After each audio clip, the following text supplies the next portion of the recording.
The time is now 4:30 p.m. on Monday, December 8th. I hereby call this Special Affairs Committee meeting to order.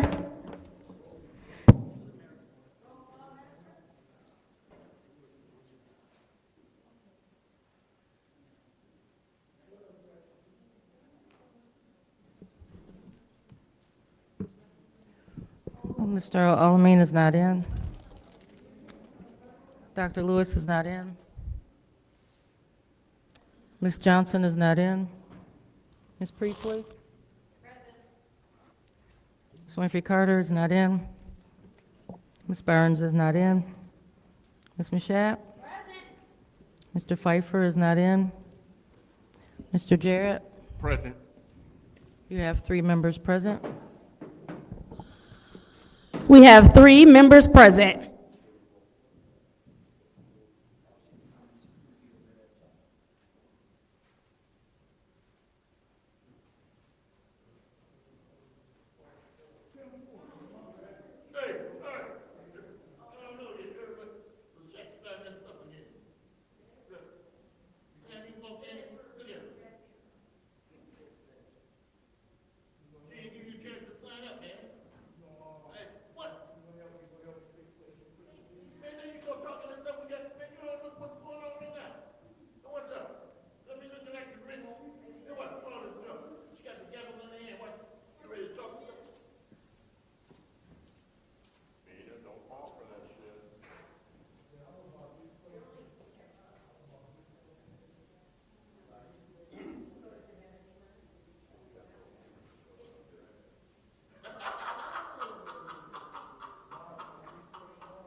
Right. Madam Clerk. He said that's the liquid. Madam Clerk, we now have quorum.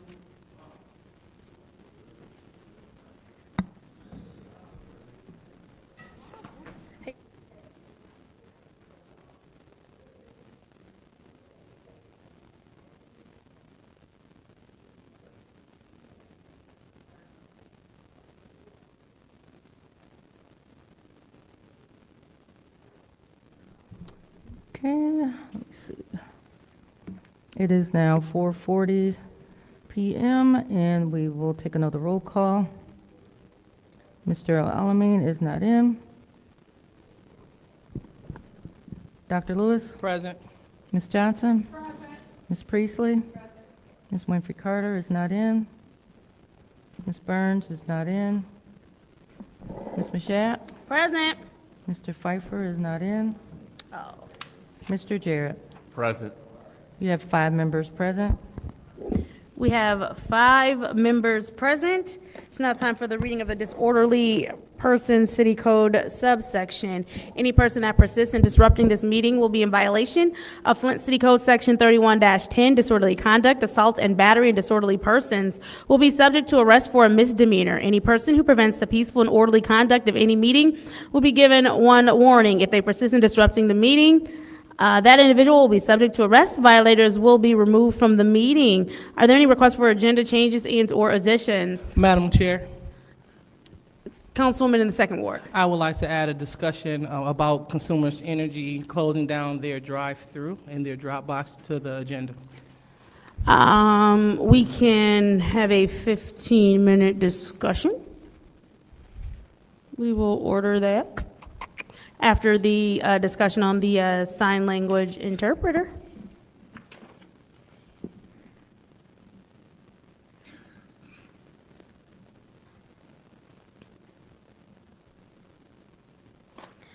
All right. Are there any more changes and/or additions? Seeing as how there are no more changes and/or additions, we now have a presentation from the Genesee County Land Bank. It's expected to be a 30-minute presentation to the Flint City Council and the community at large by the Genesee County Land Bank. I do believe there's a representative from the Land Bank with us today. And again, that is 30 minutes. And we will go ahead and turn it over to, I'll let you introduce yourself. I was about to say it. Go ahead. Excuse me. My name is Karma Lewis, and I am, okay. All right, I'm Karma Lewis, Community Relations Manager for the Genesee County Land Bank. And I'm here to share some information, and hopefully I'll have all of the answers that you're asking for, but if I do not, I will get them to you in writing.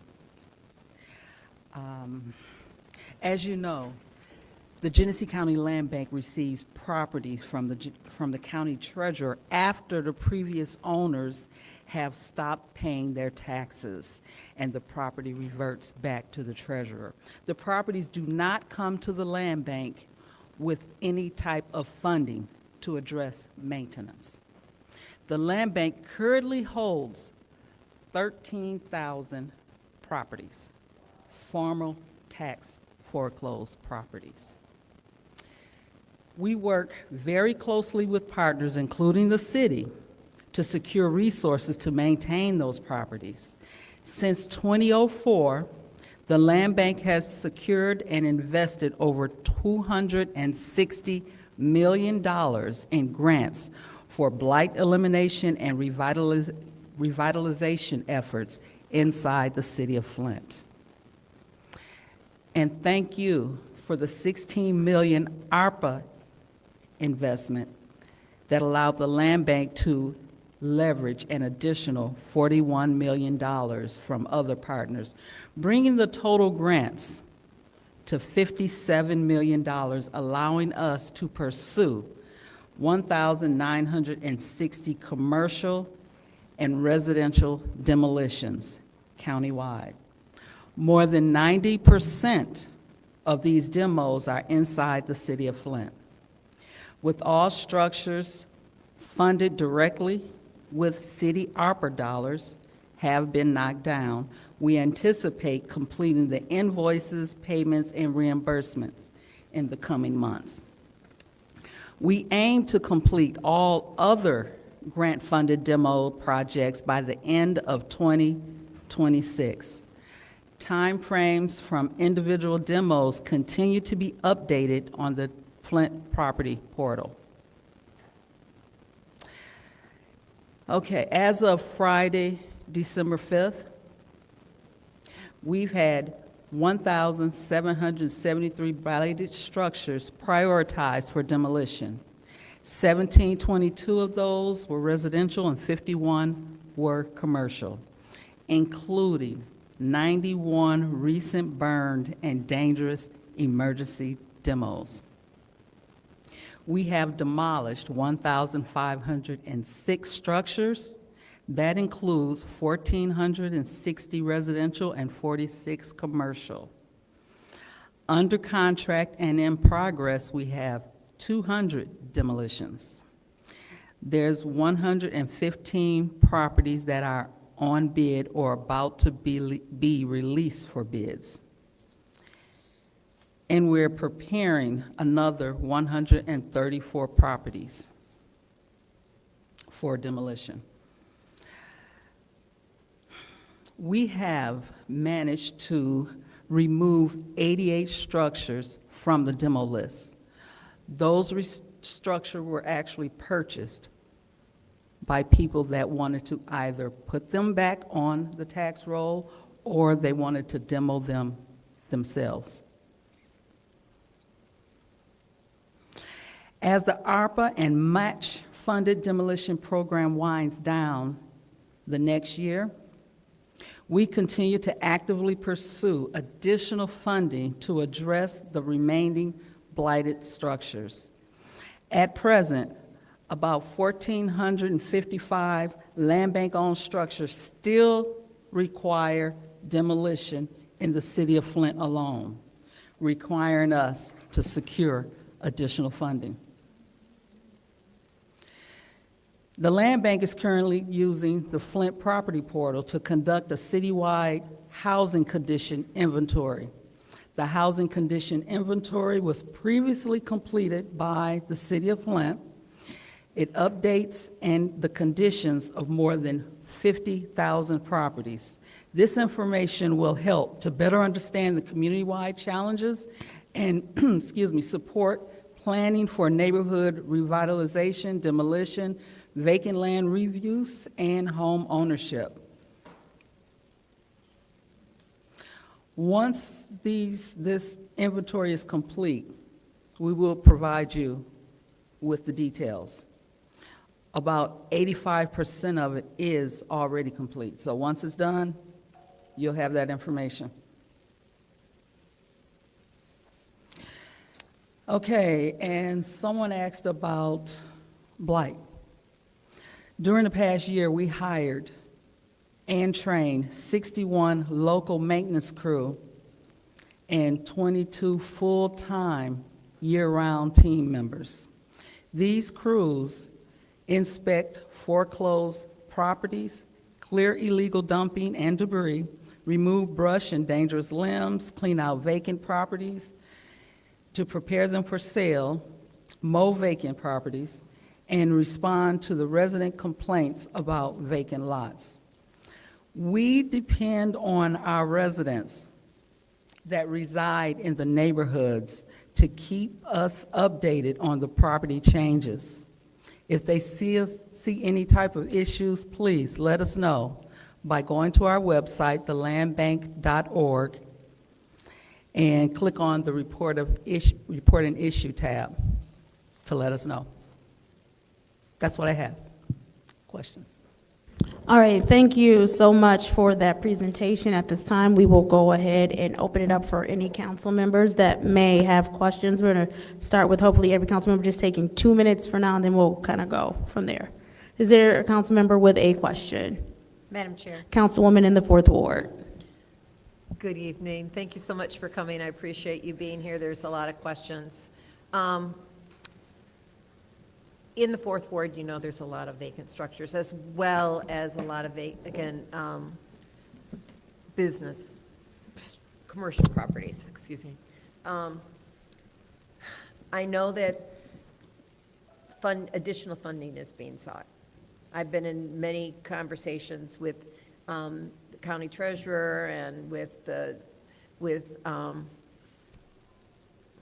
Michael Freeman and all this about this. Do we have any timeline as to when additional funding will be available?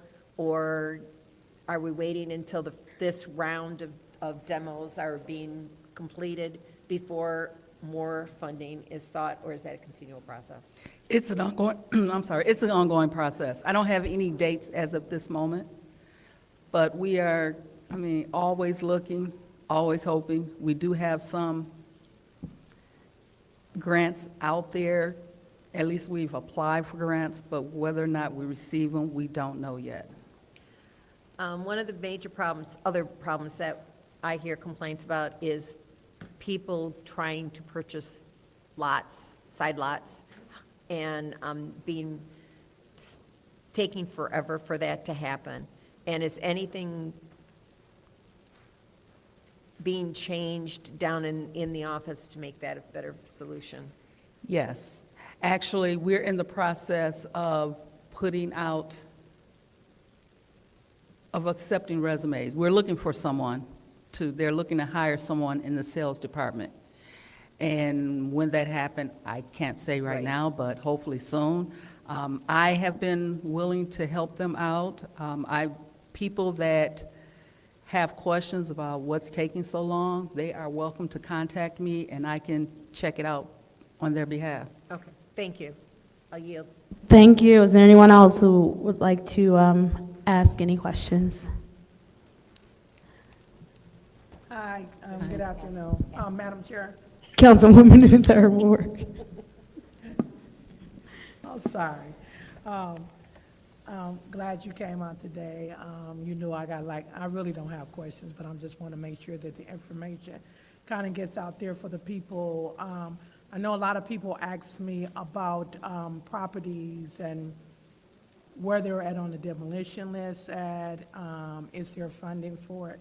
But you also have a website called Flint Portal, correct? Flint Property Portal. Flint Property Yes. Portal? Okay, Yes. so how do the residents put that on their phones and download that? It's an app. So they'd have to go, depending on if it's Android or Apple? iPhone, Apple, yes. They go to whatever store that they go to and look up Flint Property Portal, and they download it onto their phone. And if they have any questions on how to use it, I'm available for that too. Okay. Now, I normally work with a lot of residents concerning that. That's the route I like. I'm a one-on-one type person. Right. And so they're more than welcome to give me a call or email, or I'd say stop by the office, but I'm not always in the office. And you can't get upstairs either, right? Exactly. So just let me know if they want to come. Okay, and the next question that I have for you, as fast as we cleaned up properties this year, and we all know that, they continuously to put trash on it, even where you guys have cameras stored. Are those cameras, do y'all take them up when the winter comes, or are they year-round? They're year-round, but they may not necessarily be in the same place. Okay. And what can we do if we see people illegally dumping, which is if it's on land bank?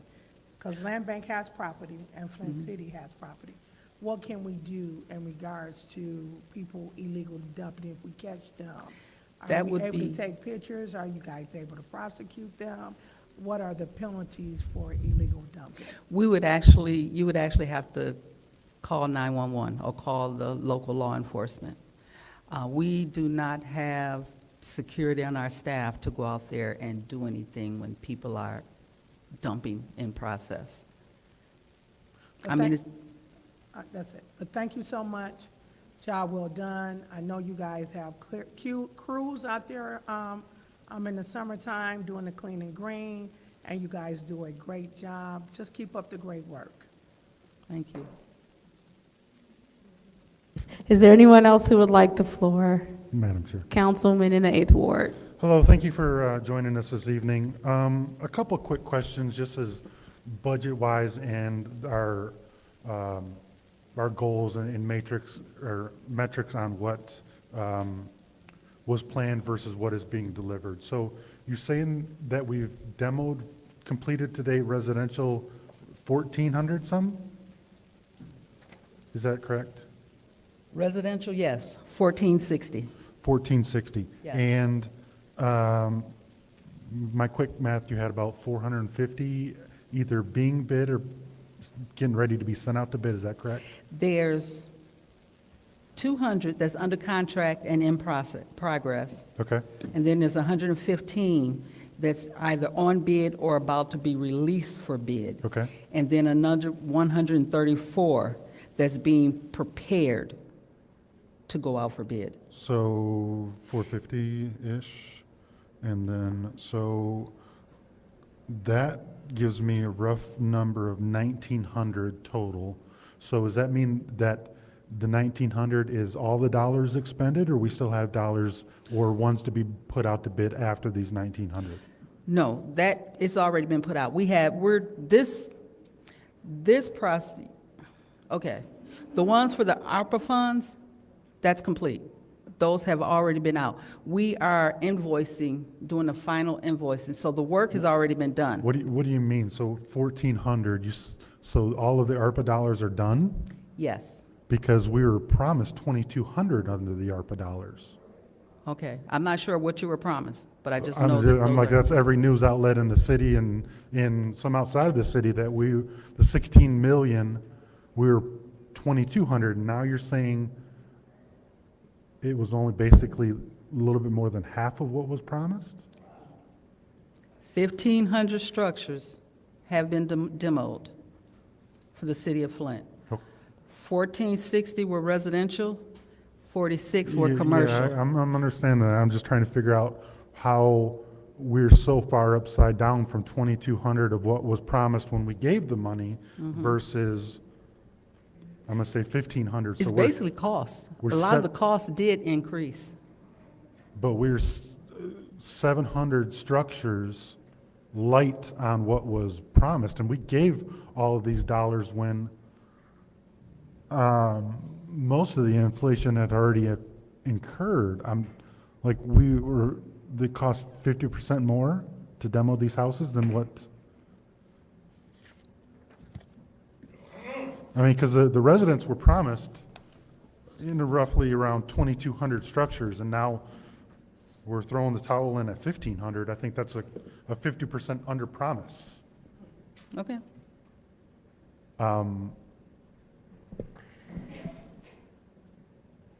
Wow. Wow. Point of information. What is your point of I've- information? I've been in a couple of meetings with the land bank and the administration, as a couple of weeks ago, actually, I was in one. And I think that the number of properties that are coming down is still the number that was requested, but it's that the bidding process goes out in chunks. And so my understanding from those meetings is that those number of houses are still coming down. I don't think that it's quite clear on the funding, how they're billing out the expenses, but those are still coming down. So do you have funding for 2,200? I'm not sure whether there's a question in there, but do you guys have the funding for the 2,200? That, I'm not sure. I can't answer that right now, but I'll check and find out. Okay. Because I believe that with the ARPA that we gave and that Mott gave, like, I'm looking at the city press release, and this will fund demolition for 2,200 land bank properties. w-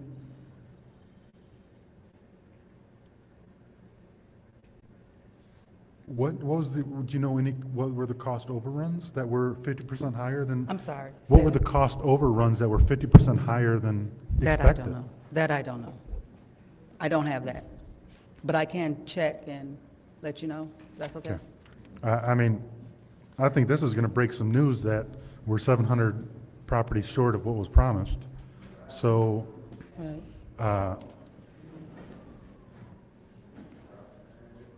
so you're saying that the average demolition was, if we only got 1,500, the average demolition was $10,000? Yeah, that sounds about right. Yeah. Wow. Okay. Well, I think you're breaking news tonight, and there's going to be a lot of very, huh? 10 is not low. There's going to be a lot of angry people. Thank you. I yield. Thank you. Is there anyone else? Madam Chair, Councilman in the Ninth Ward. thank you. Good evening, how are you? Hi, pretty good. I guess my first question is this. The 1,500 demolitions that have taken place between the commercial and the residential, when we say that the money has been expended and you're finalizing invoices, is that only for the 16 million that we provided, or does that include the leverage funds as well? No, that's for the 16 million that you provided. Okay, so there's another 40, Yes, there is more, yes. there's another 40, and how much of that is dedicated to the city of Flint? That I don't have. One second, let me find an ink pen. Okay, because there might, it sounds like there may be more demolition to come.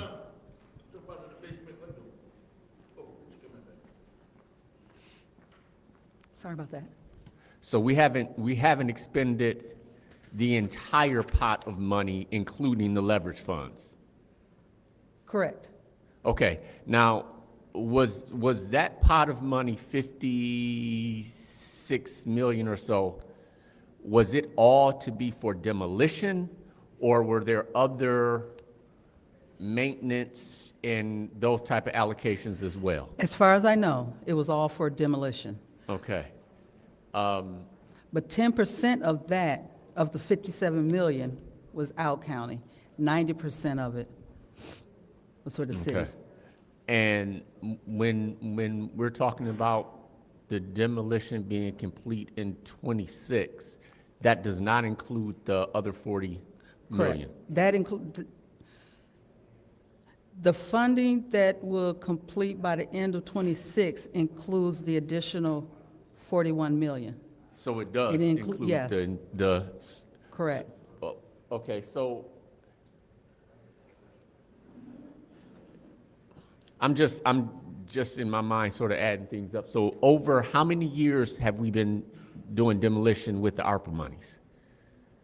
When did we, I'm not sure. okay. I'm hoping you guys will have a better answer to that, because I'm not sure when I'm they trying to came. understand if we've completed 1,500 over the last several years. How are we, is it likely or feasible that we can expend 41 million in Request for information. demolitions in? What's your point of information? Are you aware that the first demo that they did was April of 2013, of 2013? 2013? No, 2023, my I was bad. gonna say, not with ARPA 2023. money. Yeah. April of 2023. So about 1,500 over 2 years. Oh, because 2.5, because the 16 has already been expended. They're invoicing for that. I don't know if my train of thought is making sense to anyone else, but I'm thinking that it's going to be difficult to expend 41 million in a year when it took 16 or 2.5 years to expend. Part of the 41 million has been expended. It's just all of it has not been expended. It's a total of 57 million altogether. So these 1,500 demos, are those the total number of demos that you've done or the total number that you've assigned to the city of Flint's ARPA dollars? Those are the total that has been completed and assigned to the city of Flint. And the ARPA dollars, Correct. but not necessarily the leverage dollars. Part of it, yes. Okay. I yield. Thank you. Is there anyone else who wishes to add to the discussion? I'll go ahead and take some time. And so you said it's only costing about $22,000 for you all to demolish homes? I mean, excuse me, $10,000 for you all to demolish homes? No, I don't think I said that. Per house, I'm not sure. I can find out. Where Per did I home. get that 10,000 number from you? Okay. Cost per home. Okay. But I would imagine, because I know that it costs the city a bit more than that to demolish homes. And so I'm just wondering if you run around or about the same amount that the city, you don't know. Okay. My next question is, obviously the land bank, they have that new development downtown next to us, well, it's still downtown. And I'm just wondering, because in the past, one of the things that people have had issues with, which my colleague brought up, was people being able to purchase homes. And so I'm just wondering if you all are now in the development game and people want to purchase lots where there's a lot of empty land, how are you doing that? Because it would seem that the residents should still be able to purchase purchase the land if they still want to purchase it. So how does that work? Definitely. We have applications that they can come and fill out to purchase property within the city. We wish more people would definitely do that. So I do know, thank you for your answer. I do know that residents have tried and have been told if you're not adjacent to said lot, that you can't purchase it. And that also residents have been told that some lots were being held back for development.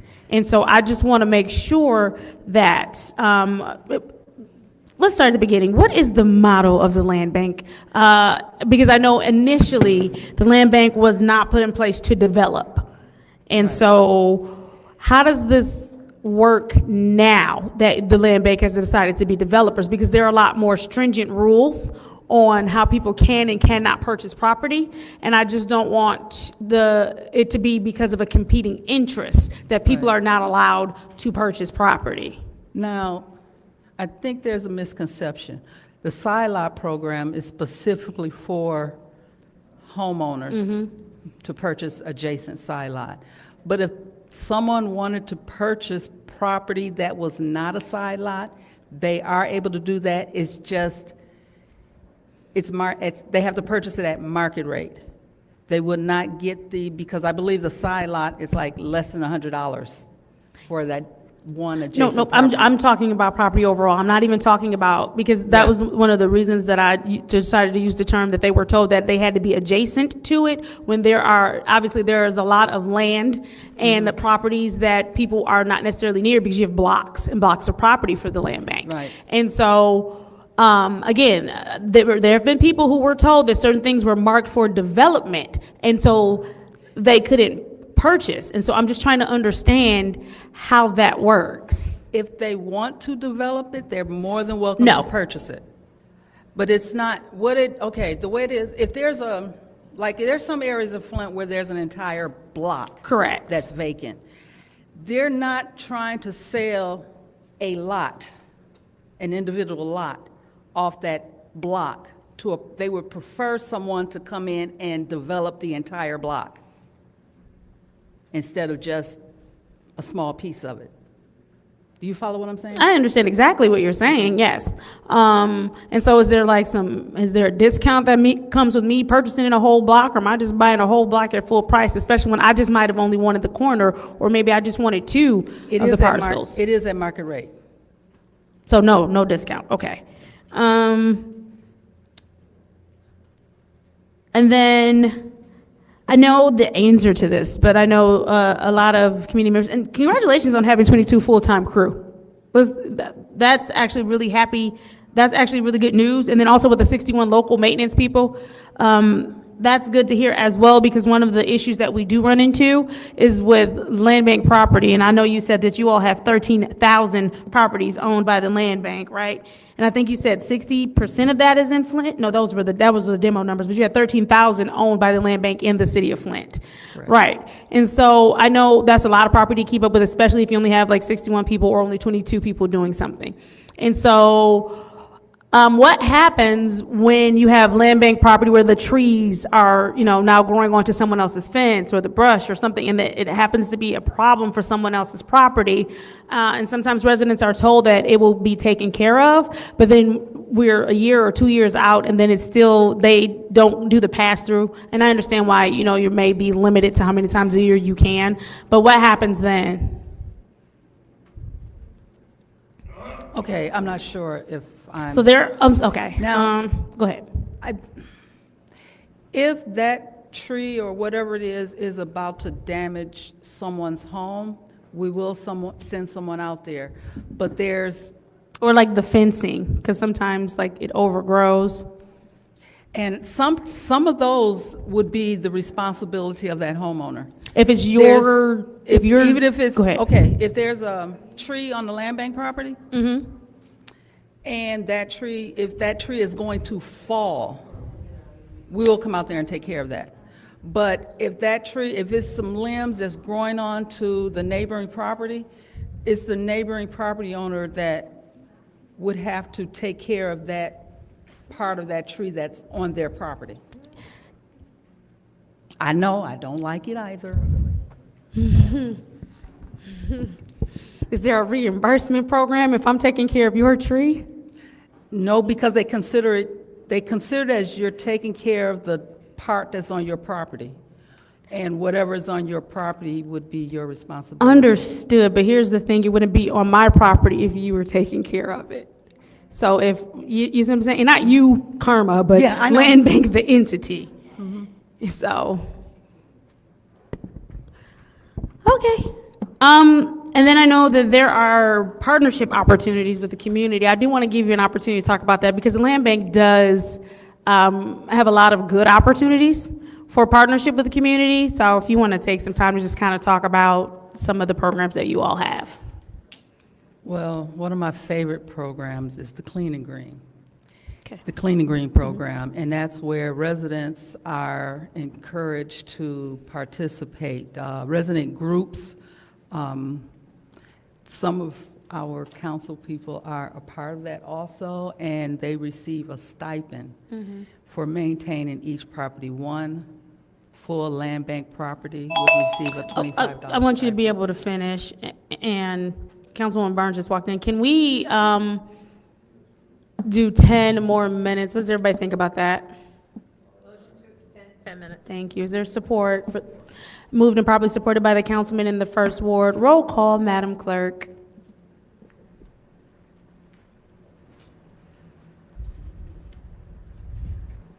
Mr. Alamin? Dr. Lewis? Yes. Ms. Johnson? Yes. Ms. Priestley? Yes. Ms. Winfrey Carter is not in. Ms. Burns? Yes. Ms. Mashat? Yes. Mr. Pfeiffer? Yes. Mr. Jarrett? Yes. The vote is 8 yes, 0 no. Go ahead. I'm sorry, the Clean and Green program is where we have community groups, church groups, neighborhood associations that maintain at least 25 properties throughout their own individual neighborhoods. And they receive a $25 stipend per property. And this year, it seemed to work out pretty well. We had majority of the North Flint was covered by these different groups, and that gave the land bank crews more opportunity to go through the entire city.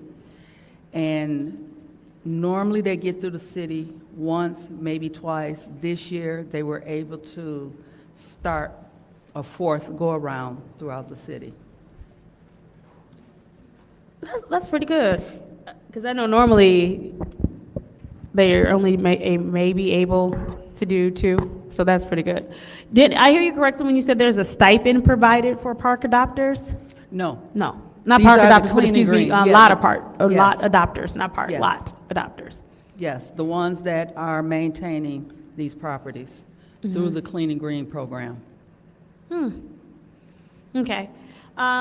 So I don't think anyone else, I thought maybe someone else might have wanted the floor. Councilman Alameen, do I'd you? like the floor. All righty. Thank you. So, Ms. Lewis, question for you. So I heard you talking about the trees that hang over the property. Now, what if we have dilapidated land bank property? Because we have a constituent, she comes down here constantly, named April Stone. And a land bank property, garage is leaning on her property and it's compromising her fence. Have her to give me a call. I can give you the phone number to pass along to her, Go ahead. and I'll be able to work with her. 810-429-2674. Go ahead.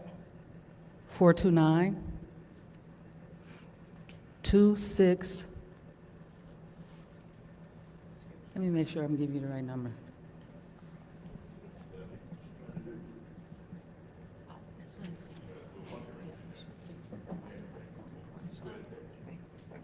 Eight 810-429-2674. 2674. Okay, Yes. thank you so much. And that is for any City of Flint resident that has any question, because I know a lot of them hear it. I'll repeat it one more time. 810-429-2674. All right. Thank you, Ms. Lewis. Thank you, Madam Chair. All righty. Councilwoman Burns, I know you said you did want the floor. Councilman Alameen, you also didn't take any time, so when she's done, it's open to you if you would like. Councilwoman Burns, go ahead. Thank you. Hi, Karma, how are you? Pretty good, thank you. One quick question, because I know you are always readily available, and you always take calls, and I appreciate that you do that. My question is something that is recent. I am really concerned about the number of homeless people in these properties, and the properties that they're setting on fire. Is there someone who is going around checking them? Because what I have learned with the ladies with the Color of Law Coalition, literally picking up a homeless man, Tanya Jones gave her boots off her feet to a young lady, which I learned when they don't have shoes on, mostly those women are trafficked. But there are people living in those homes. I mean, literally places that I have ridden by. I have technically 3 on Ballinger. I have people living in a land bank property, and it's near a food source because they eat out the dumpster. And so, and I think this problem is bigger than you, it's bigger than council. It is literally something that has to be worked on together. But what is the policy? Because I almost feel like when you put them out, the shelters don't have room. So what is the land bank's policy on homeless people if they're living in the homes? Because I get it all the time when people say, oh, there's squatters living next door. But then too, and they tend to stay in homes which have natural fireplaces so that they can burn a fire for warmth. So what is the land bank's policy on that?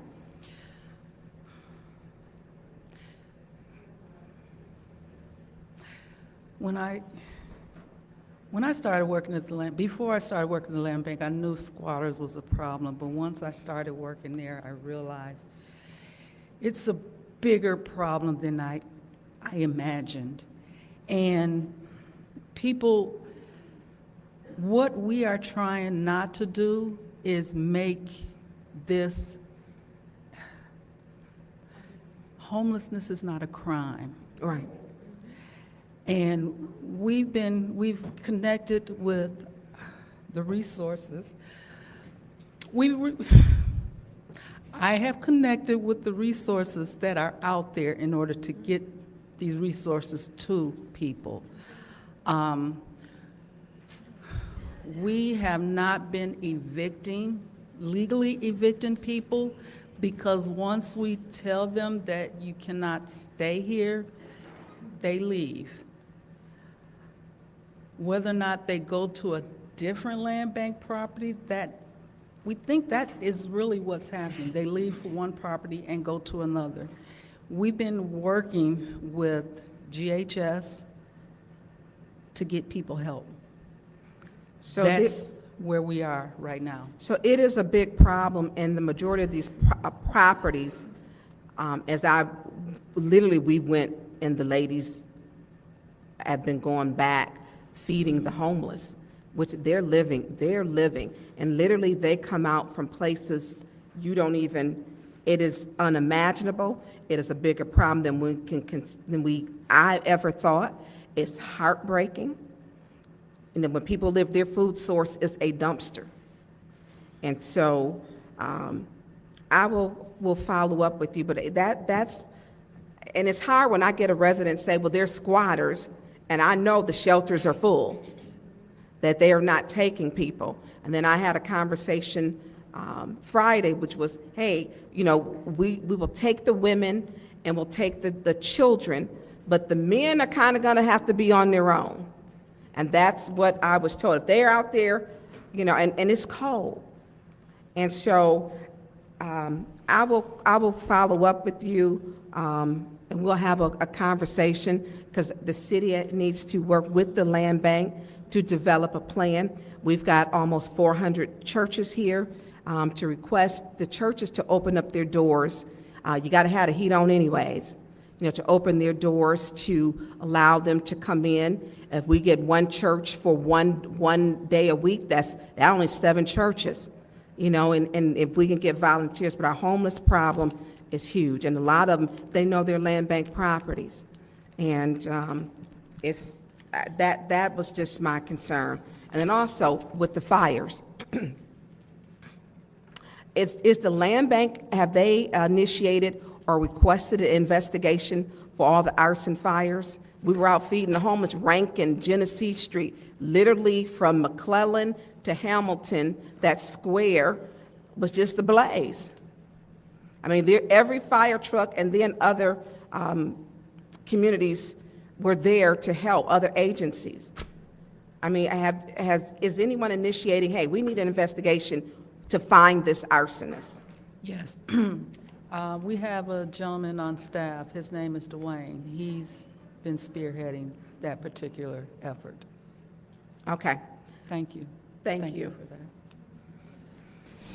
Thank you. Mr. Alamin, you are the final person who has not had a chance to, Thank you, Madam Chair. Ms. I don't know Lewis, if you how wanted doing? to. My only question, I get a lot of calls from residents, a lot of blighted properties and things like that. And a lot of times I work with the Blight Department, I also work with you guys over at Land Bank, spoke with Nick, Michael, everyone. A big issue though, what we're running into is like if I reach out to the city and we find out it's a land bank property, they can't touch it. And then vice versa. If I reach out to land bank, if it's a city property, they say they can't touch it because of policies. My question is, are you guys having any conversation to maybe coordinate that better, regardless who owns the property, maybe put something in place so we can like just take care of the problem and get it done, get the blight and things eliminated, or properties boarded up where these burnt up structures and things are? No, I do know that the land bank and the city's blight department already work together. If there's a property that the city is working on and there's a problem, a land bank property next to it that there's an issue, they will give us a call and let us know while they're there so we can work together on that. That has been happening. Okay. I just think it definitely needs to be a little more coordination because it's several. And we get this back and forth, residents will reach out and I'm trying to assist them, and it's like we keep running into these roadblocks. I don't know where it's maybe the ball is dropping, but definitely if you can look into that, greatly appreciate it. Okay. You wrote my number down. Give that number to, now, Michael Freeman, he normally works with you guys, from what I understand. I tend to work with residents, so if you get tired of them calling you, give them my number. I'm here. And then we have some new flyers coming out. I printed a copy for you guys, so at least you can see them ahead of time. Okay. Thank you. Yeah. Thank you. We do thank you so much for coming in and speaking with council. This special order was per the the council finance chair and myself. So thank you for your time. I do ask, because we're going to go into public comment, there may be some comments that they want to make regarding that. If you could just stick around at least until after council response, that would be great. Thank you so very much. It is now time for public comment. Members of the public who wish to address the city council or its committees must register before the meeting begins. A box was placed at the entrance to the council chambers for collection of registrations. No additional speakers or slips will be accepted after the meeting begins. Members of the public shall have no more than 3 minutes per speaker during public comment, with only one speaking opportunity per speaker. First public speaker, Madam Clerk. First speaker is Ariel Mitchell.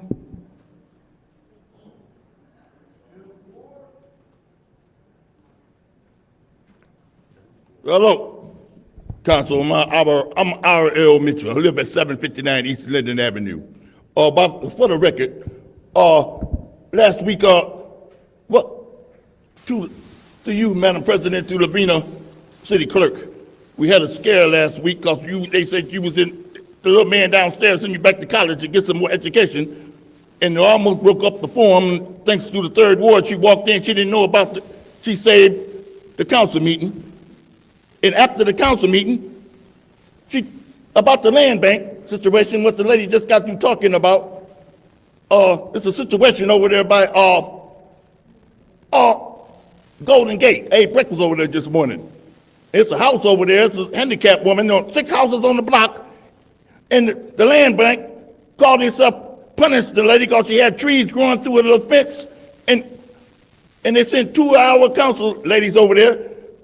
But the slum landlords gave them jumped on them, and they had to use their hand, and they just noticed that. And what I hear about this lady land bank trying to take up for the people, they usually send them to court, give them a $250 ticket, and a tree over there, and the woman, and Miss Burns said she got to go to court, and yeah, she was one of them. But the fifth ward woman went over there first. Miss Byrne, and then the land banks called themselves getting away with people's properties and putting them out, and they end up going to this house over in the east side, Miss Priestley, and they become like them kidnapped people, all them living in the house, and certain people's put them out on us making money for them. Nobody's saying nothing about it. Barefooted people's and they call it, I can't, the name they call it for, I can't even call it right now. I don't know what that, but another thing, to you, Madam Chair, to the President, Avina Donahue, I went after the, you talking about the property in the middle of downtown Flint, I was taken to a nightclub last other night, but I was having such good time. The peoples of a color own it right in this town thanks to the land bank, but one of my councilmen, a big dark guy, I can't think, Woodson, he was in charge, but I was enjoying myself. He had pretty women in there like you, about 8 of them, but I was concerned about the popo, because Woodson gonna get his lick back. They come and body spraying people with bear spray because they don't want to docket it. But I found out the council lady left her phone in the car. And that's when I say, we got to go, because you don't know where to go. And then, Thank you. Next public speaker, Madam Clerk. The next speaker is Stanley Wood.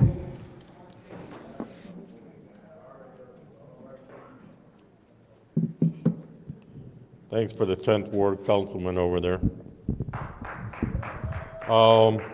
Couple things. The ordinance 250414T. I kind of agree with Ms. Priestley here. This should be a thing that if somebody wants to take these days off, probably should use their PTO for that. Federal government employees don't get that time off. We're also trying to choose to give some people this benefit, but not others. We're talking about making this be the building downtown here to give these people the opportunity, and I don't think that's right.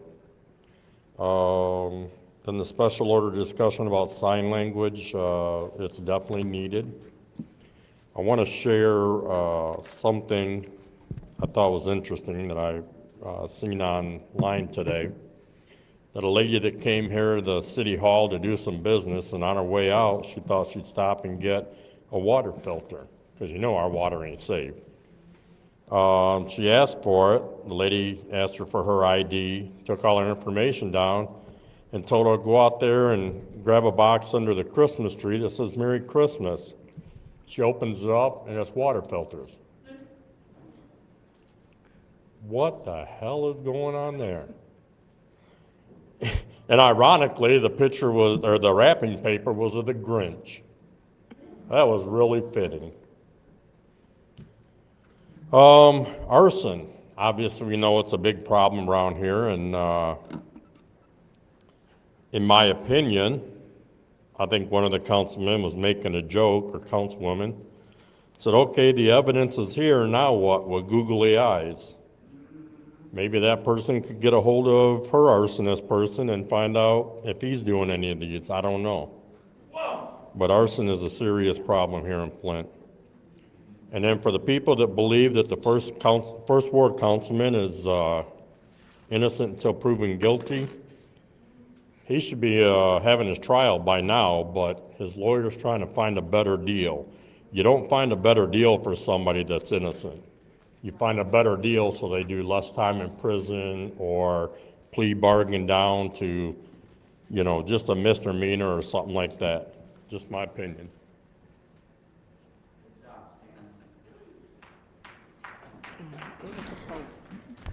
Thank you. Is there anyone, sorry, next public speaker. The next speaker is David Peachy.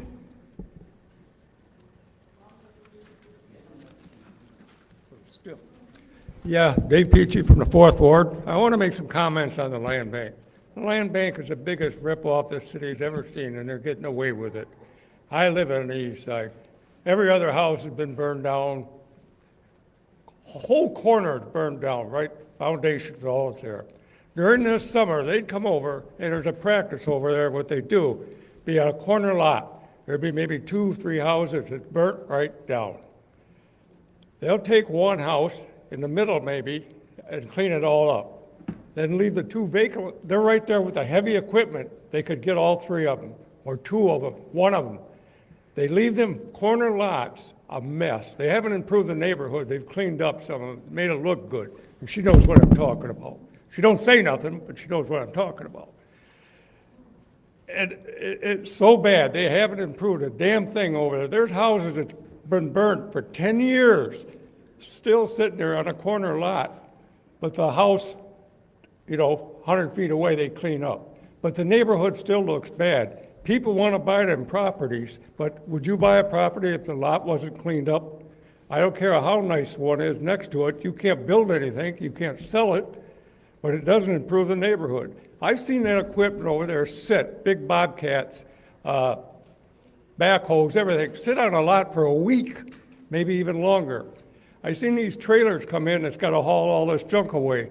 Double trailers, but they only fill one, then they pull away, then come back, 2 or 3 hours later. We're paying for all that stuff. It's got to be costing a fortune to leave equipment sitting around like that. But my point is, they're not improving the neighborhood. It looks like they're doing something, but they're not. Matter of fact, they're burning more houses down. They just burned another one down yesterday on Franklin, or on Davison Road. There's no end to it. You talk about squatters. Leave them squatters in there and burn the house down. They're the ones causing the problem. Yesterday, I was driving by one on Bennett. Don't sit there and laugh. There's a vacant house sitting there, been sitting there for years and years. It's been pretty nice. Well, I caught 2 black guys coming out of there yesterday with all the wiring. They stripped the wiring off. And I said, we stripped another house, and they told me to get, whatever. But I see this. Right next to that house, they've cleaned 2 lots out, and they drive all the way from Bennett right down to the Broadway. They've created a road to go from one place to the other. Nobody stops them. Land bank owns that property. They should be responsible for it. And it just bullshit. Just come over there and see it sometime. I got pictures right now on my phone. Mr. that shows Peachy, you can we stop houses this that have time, been burnt, please? that they fell right down. Mr. Wait a minute, Peachy? they have Mr. fallen right in. Peachy? They've been sitting there for at least 5 years. Mr. Peachy. Thank you. All right. Next public speaker. The next speaker is Sister Audrey Muhammad.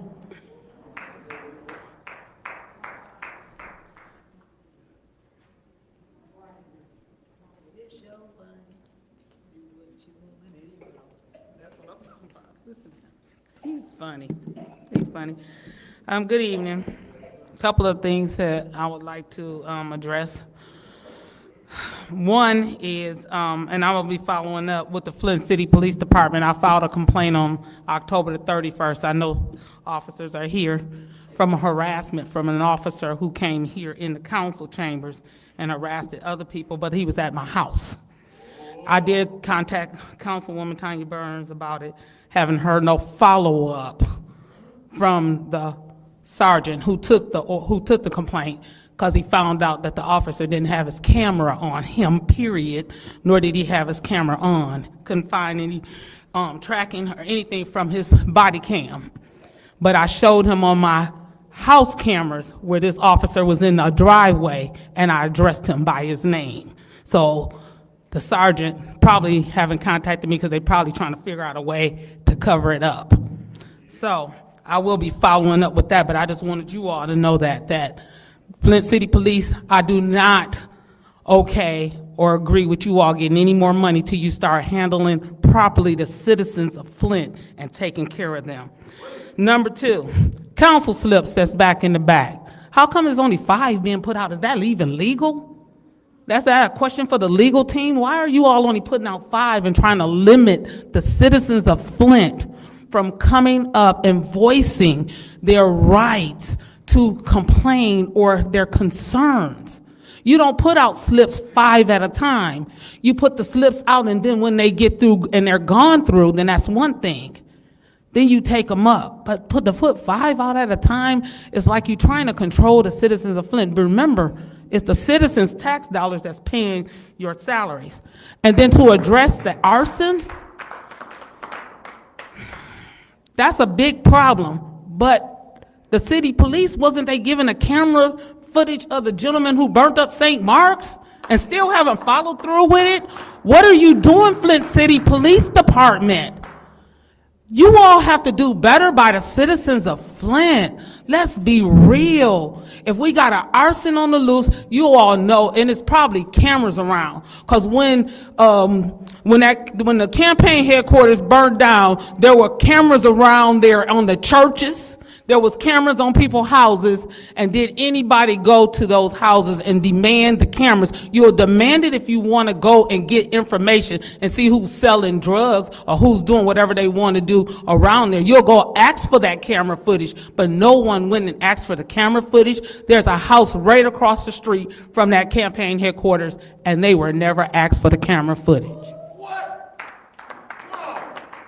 Thank you. Next public speaker, Madam Clerk. Next speaker is Rich Jones. Is he still here?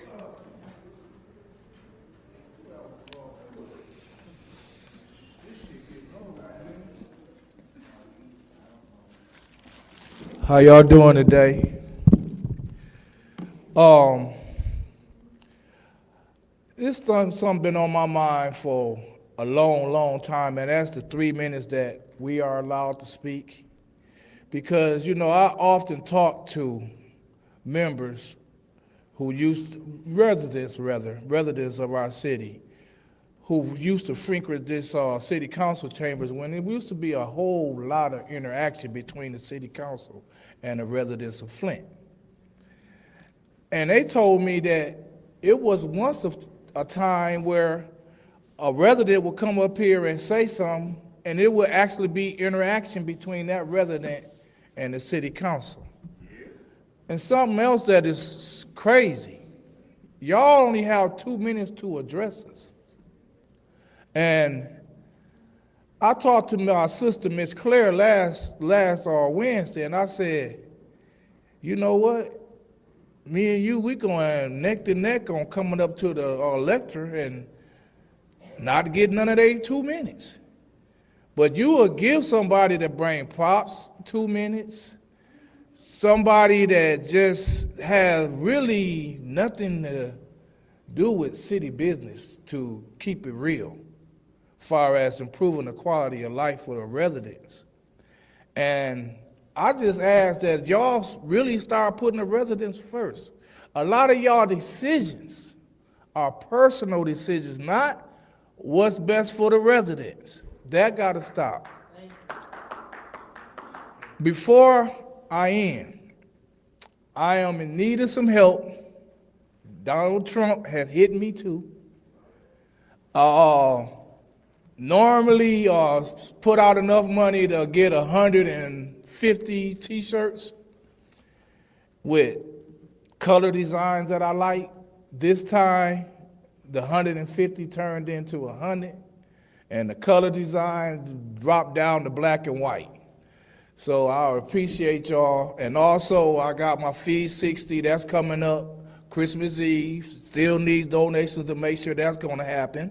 And then on March the 14th, we have our It Ain't Just You concerts that are coming up. So just remember my Cash App, and it's capital U, capital F, capital T, capital L, and that stands for Uniting Flint Through Love. Thank you.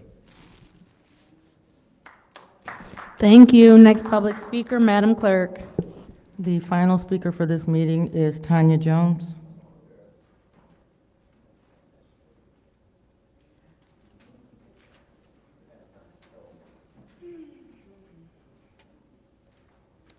Good evening. My name is Tanya Jones, the advocate for my son that's part of the opioid crisis. And I'm here to say, now coming here for the opioid crisis, I'm not trying to save everybody. In the Bible it says everybody's not a chosen one. So when I'm out here with the homeless and we're all together trying to help the people, I know the houses we've been pointing out to the houses, the spots, the potholes where they at. And I want to just play something. Because we're going out here, today is one of the homeless boys, young man birthday, Chris' birthday. So when we leave here, we're going to see him. And I'm not saying like drug houses, that's for the cops to do. It's not even for us to do. We're just trying to feed them, find out, you know what I'm saying, why they don't want to go to the shelters. So I want to take this time and play this message. This is one of the young men out there. Money, yeah. So you need to tell me what's going on. If you don't feel like it, it's just you prefer to be out here. But they, if they treat you like shit, just voice it. You human still. So this is I ain't going to the Center Hope because really it started at Center Hope. A guy had sexually assaulted me in my street and I beat him real bad. Shut the fuck up. And then they ended up letting the asshole stay there after they banned me and nobody put right up on it, not Miss Mary, not the staff that was there the night it happened. So it's kind of like it never existed. So, it exists. No, it exists. Well, you got No, you should. You know what I'm saying? You gotta protect yourself. And even if you are here like this, that shouldn't happen. No. So no, you know what I'm saying? You protecting yourself because you know what happened to you. You know what I'm saying? And I can see every time you and your sound mind, well, you got my number, call me tomorrow. So my point is people out here hurting. Everybody's not on drugs. I meet people, my son is on drugs. So everybody's not on drugs. Circumstances happen. Some people can lose their job. Depression is real. Mental health is real. So I'm saying, whatever you guys out here, you know what I'm saying, would y'all take that serious? My main focus was my son, but like I said, I'm working to save. Everybody don't have nobody to advocate for him. So I'm not trying to be out here like, I just look for the council. Make sure in November next year, you know what I'm saying, make sure you get out here and vote, make some changes, and it's about the people. Have a good night. Thank you. Madam Clerk, you said that was the final public speaker, correct? That's correct. Thank you. It is now time for council response. Council members may respond once to all public speakers, only after all public speakers have spoken. An individual council member's response shall be limited to 2 minutes. Is there anyone who would like the floor during council response? Madam Chair. Councilwoman in the 4th Ward. So I want to address Mr. Peachy's comments, because he comes up and complains frequently, deservedly so, about what he sees in his neighborhood, because he doesn't live in a street that's been well maintained by the land bank and all their properties. I have discussed your concerns directly with the land bank, 2 weeks ago, I was in a meeting, like I said earlier, with the land bank and the city officials, and we talked about the road between Bennett and Broadway, and also the property where it looked like they were camping out in that. And I've asked for barricades to go across that road and to do something. So they were going to investigate that, but I have not followed up with that because it's only been a week and a half.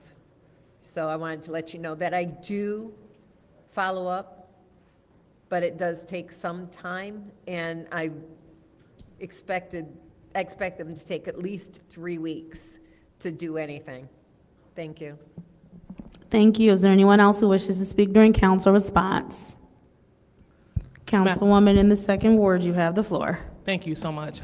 And I would like to just address Mr. Wood, because I know that he spoke about the wrapping of the filters. And it was posted on social media, who was responsible for that. And so our public health director, she's right in the back if you would like those answers. You can speak to her directly, because we know that the mayor is responsible for a lot, but we don't want to pin everything on the mayor, especially when we can get good information. So, Ms. Ward, could you just raise your hand so she can see who you are? Yeah, so if you're concerned about those filters and the tree, you can direct your comments to her. So thank you so much. Thank you, Madam Chair. Is there anyone else who wishes to speak during council response? Madam Chair, Councilman in the first ward. just like to thank everyone who came to speak today. I just want to highlight, we got a great event coming up on December 23rd at the Mays Senior Community Center. It'll be my second annual holiday party. All is invited to attend. We're going to have a men's fashion show. We're going to have food there. We're going to have live music. We're going to be taking photos. It's going to be a great opportunity to really engage and socialize with the community. So I just want to encourage everyone to come out and have a good time and have some good interaction. Thank you. Thank you. Is there anyone else who wishes to speak during council response? Seeing as how there's no one else who wishes to speak during council response, I will go ahead and take my time.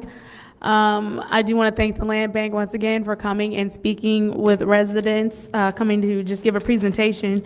I do want to provide that number for you one more time as well that Ms. Karma Lewis provided. If you want to get in contact with the Land Bank, that's 810-429-2674. That's 810-429-2674 if you are looking to get in contact with the Land Bank. There's also a website, I had it pulled up, but there's an online form that residents can complete regarding the tree on the land bank property that's going to fall over onto their property. You can visit www.thelandbank.org/report-an-issue. That's landbank.org/report-an-issue if you need to report a tree or anything that is on your property. And I think that is all the time that I need. And so I will go ahead and yield my time. It is now time for the consent agenda. What is the pleasure of the body? Madam Chair, Councilwoman in the fourth ward. send to council. There is a motion by the councilwoman in the fourth ward to send the consent agenda to council with separations if any are needed. Is there support? Supported by the councilman in the first ward. Are there any separations? Councilwoman in the sixth ward. 250389. Okay. Any further separations? Madam Chair, Councilman in the eighth ward. 250414. All righty. Any further? What was that one that you? Okay, thank you. All right. Any other separations? Seeing as how there are no more separations, this is the roll call vote to send the consent agenda, which consists of appointment 250412-T, which is the reappointment to Hurley Board of Hospital Managers, Corinne Edwards, to council. Roll call, Madam Clerk. Dr. Lewis? Yes. Ms. Johnson? Yes. Ms. Priestley? Yes, Ms. Winfrey Carter is absent. It's not funny. Ms. Burns? Yes. Ms. Mashat? Yes. Mr. Pfeiffer? Yes. Mr. Jarrett? Yes. Mr. Alamin is not in. The vote is 7 yes, 0 no. The vote is 7 yes, 0 no. That is moved to council. Moving on to the first separated resolution, 250389-T. Madam Chair. What is the pleasure of the body? To grant extension budget amendment. Councilwoman Priestley. Send to council. There is a motion by Councilwoman Priestley to send to council. Is there support? Support. Moved and properly supported by Councilwoman in the 6th Ward. Is there discussion in the first round? Madam Chair. Councilwoman in the 6th Ward. Do we have, Yes, I believe Ms. Brown is back there, and she will join us at the lectern. thank you. So I'm gonna get started, it's about 30 seconds, I know we lose for the wall, and I didn't print it. I want to know, when we talk about, because we have a severe gang problem, and this was since 2022, the grant. I mean, how are we measuring the effectiveness of it?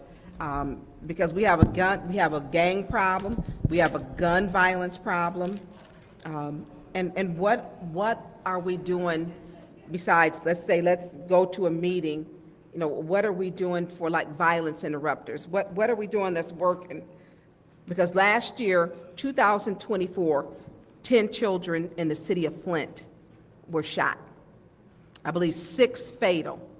No one's talking about our children. We have a gun violence epidemic, and it's against them. And when I look at this from 2022, I mean, if this happened in another city the same size, it would be on everybody's news. There would be a rush to do something about it. 10 children shot in 1 year is a lot. And some were shot sleeping at home in their beds.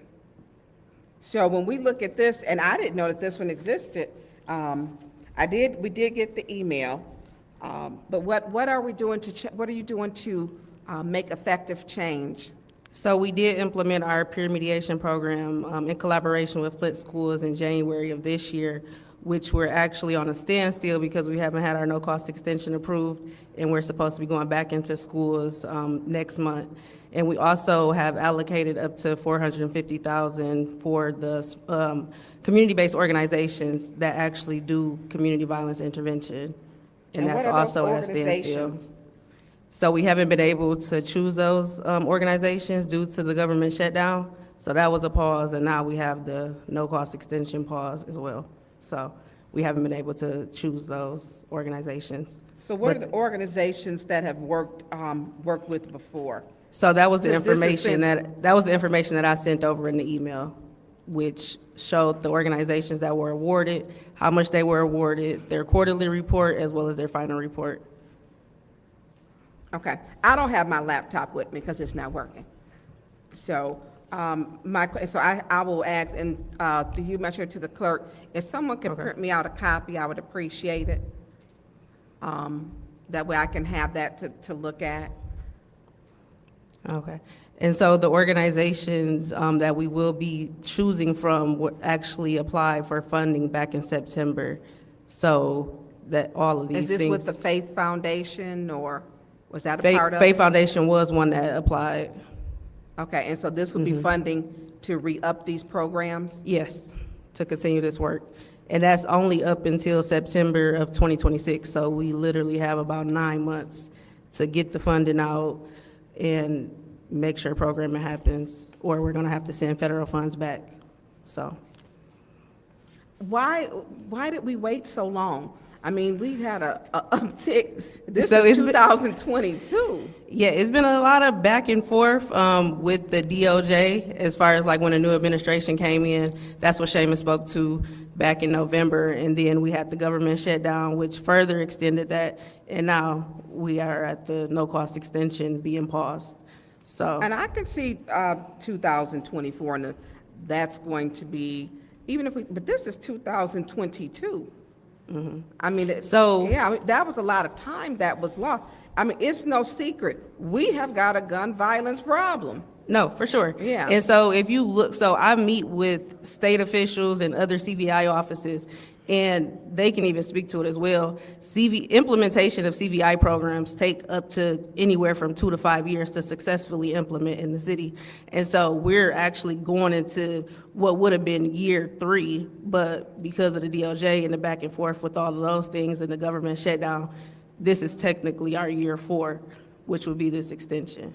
So it doesn't happen overnight. The gun problem didn't happen overnight. The ending problem or been here the for or the 20 years. decreasing of it is not going to happen overnight as well. But we're on the ground. We're doing the work. I don't do this just for a paycheck. Like, I'm really in it, like boots on the ground. Thank you. Is there anyone else who would like to speak in the first round of discussions? Anybody in the second round of discussion? Yes, Madam Chair. Councilwoman in the sixth ward. Stay up here.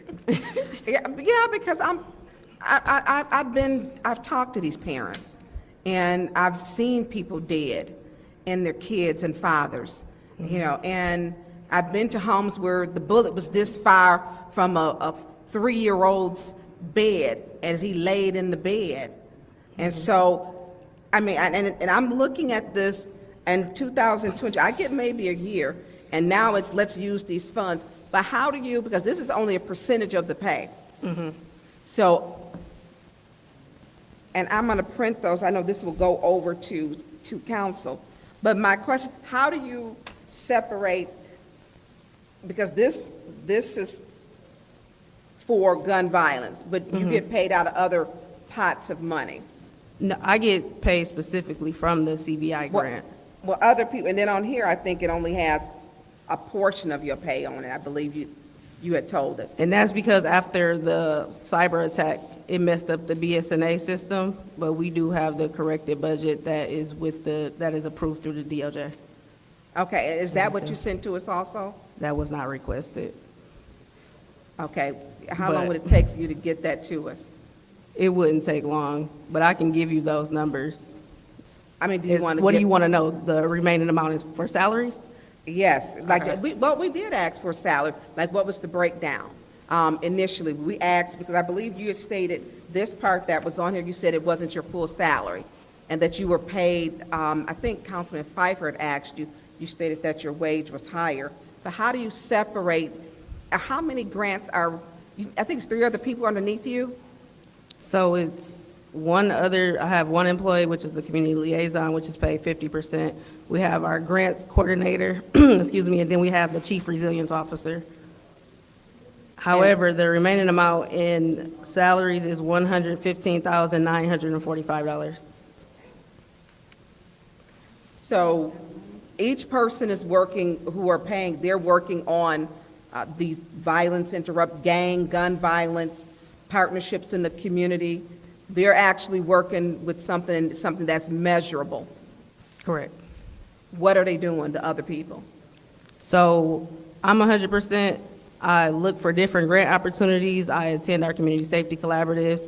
I'm in a Lincoln Vibrant Communities Teams program that focuses on expanding our community safety plan. We have our community liaison, which is 50% on our grant. She's basically a program manager. She's helping implement programming. She's over our peer mediation program. We have our grants coordinator, which helps with all the budgeting as it relates to the DOJ grant. Can you get me that document before we go on, it'll go to council? If I can get that, please? Which document? About the percentages and the breakdown. Thank you. All right. Is there anyone else who wishes to speak in the second round of discussion? Seeing as how there's no one else who wishes to speak in the second round of discussion, this is the roll call vote to send 250389-T, Grant Extension Budget Amendment, 2020 BJA FY 2020, Office of Justice Programs, Community-Based Violence Intervention and Prevention Initiative through September 30, 2026, to council. Roll call, Madam Clerk. Ms. Johnson? Yes. Ms. Priestley? Yes. Ms. Winfrey Carter is absent. Ms. Burns? Yes. Ms. Mashat? Yes. Mr. Pfeiffer? Yes. Mr. Jarrett? Yes. Mr. Alamin? Yes. Dr. Lewis? Yes. The vote is 8 yes, 0 no. Oh, 8 yes, 0 no. That resolution was sent to council. Moving on to Resolution 250414-T, which is the Code Amendment Ordinance, Chapter 35, Personnel, Article 5, Working Conditions. What is the pleasure of the body?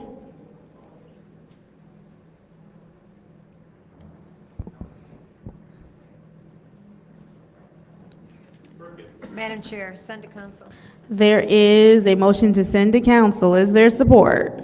Support. Moved and properly supported by the councilwoman in the second ward. Is there discussion? In the first round? Dennis separated it.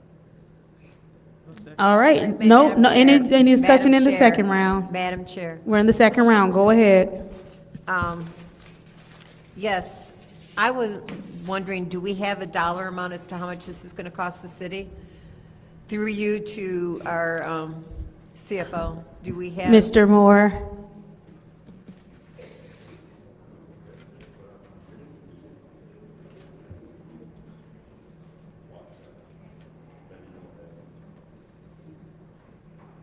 Serena, stop the clock till Mr. Moore get up here. Serena? Good evening, Mr. Moore. Do we know how much this ordinance would cost in additional salary costs? We're working on that. We do not have the numbers yet. Okay, so we don't know how much that, do we have a guesstimate? And knowing that it's a guesstimate? The numbers that HR has, and this is a really rough estimate, you're talking in the hundreds of thousands, you're not talking the tens of thousands. But I don't know if that's accurate. I haven't run the numbers myself, so I really don't know. The one thing I would say is that I think something like this is more important to get it done right rather than get it done fast. If you pass it, you aren't going to be able to get it done this year because the way passing an ordinance works, you have to have it on the table, I think, twice. You have to publish it in a newspaper. And I don't think you can, and I think then after that, if I remember right, and I'm not the lawyer, you might want to talk to Joanne about this, is I believe that then after it's in the newspaper, I think it goes into effect 30 days after it's in the paper. And I'd rather get it done right than get it done fast. Okay, so I can't support it without knowing how much it's going to cost the city. Thank you. Anybody else in the second round of discussion? Madam Chair. Councilman in the ninth ward? Thank you. Good evening, sir. Do you know, I know you say you don't have the dollar numbers. Do we have an idea as to how many employees this will impact? I will have that tomorrow. Okay, so that's also, okay. Thank you, that's all I had now. Anybody else in the second round of discussion? Madam Chair. Councilwoman in the second ward? Thank you. So, in terms of allowing the employees to receive this time off, I think it's a good idea because people take a lot of hits working for the city, and I think this would be a great bonus to afford them the opportunity to spend this time with family. I don't see, and we already stated, people that are here stated that it's dead here. It's nothing going on. And so this will be a great opportunity to show the city the appreciation. And I don't see anything wrong with it.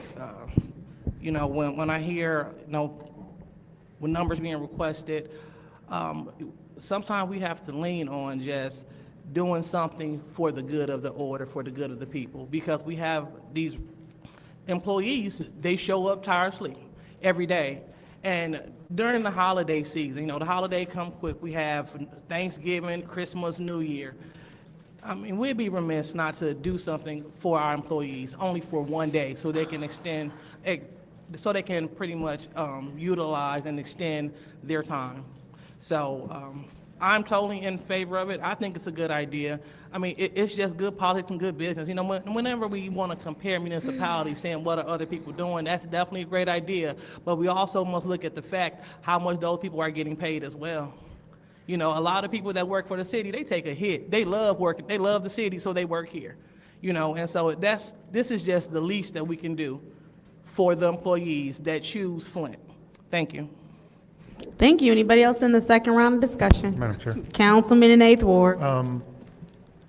Mr. Moore, when you do your research or your number crunching, can you also give us the PTO policy for the employees that'll be affected by this? Yes. Thank you. I yield. Anybody else in the second round? Councilwoman in the third ward. Madam Chair, I have a question. I thought that days were negotiated by union of extra days that were off. They supposed to do that in a union contract. My understanding is that this ordinance would only impact the exempt employees, would not affect the unionized employees. But I didn't quite hear you. my understanding is that this ordinance would only affect the exempt employees, not the unionized employees. The unionized employees have the right to negotiate that, but that's not something which the city council shouldn't be doing that. It might be, I would talk to the city attorney before you would offer a benefit without negotiating with the union. And so it's probably just the exempt employees. So this is only for exempt only? So it's not for the whole entire city of Flint? That's my understanding, yes. Okay, I mean, because that's my thing, if usually you negotiate your extra days off Right, in that- your union. So if the whole entire city of Flint, employees of the city of Flint is not getting it off, why should we extend to exempt instead of them just using their time? The unions normally like to negotiate their benefits, so. So who are your exempt employees? That would be the supervisors, the appointed officials, the department heads, It'll be who now? be it the supervisors, department heads, appointed people. It would not be the people working on the street, working on, in the clerical staff would not be the majority of the employees. Those employees are all unionized, and that would negotiate that with the union for that. So it's not for everyone? Right. So it has not been negotiated that the Excuse, other, I'm sorry, go ahead. I'm gonna let you. okay. I was, I would say that if you offer to the exempt employees, odds are that the unions will request that the next go-around, but. all right. Thank you. Anybody else in the second round of discussion? Madam Chair. Councilwoman in the sixth ward. Hi, Mr. Moore, how are you today? Good. Good. How many exempt employees? I don't have that, well, I'll have that number tomorrow. Okay. And so, level 22, what are the job titles for level 22, so we'll know? Are these department heads? The department heads would be exempt, yes. Supervisors, there's certain professional positions would be exempt. Appointed officials would be exempt. What was the last thing you just said? Appointed officials are, for example, the CFO is considered an appointed official. A police chief is an appointed official. So you would have it all? Right, So this is for department heads? right. No, it's not in your ordinance. But this is what he's saying. I haven't gone through this. What I understand from talking to, my understanding in talking to others is that this is only for the exempt employees, but I haven't gone through all the details myself. Okay, so that's what level, you saying level 22 is. So, I mean, it doesn't look like it's ready. I mean, tomorrow is Tuesday. Right. So, I mean, we're not voting on this tonight without the numbers. Yeah, I'm not. So,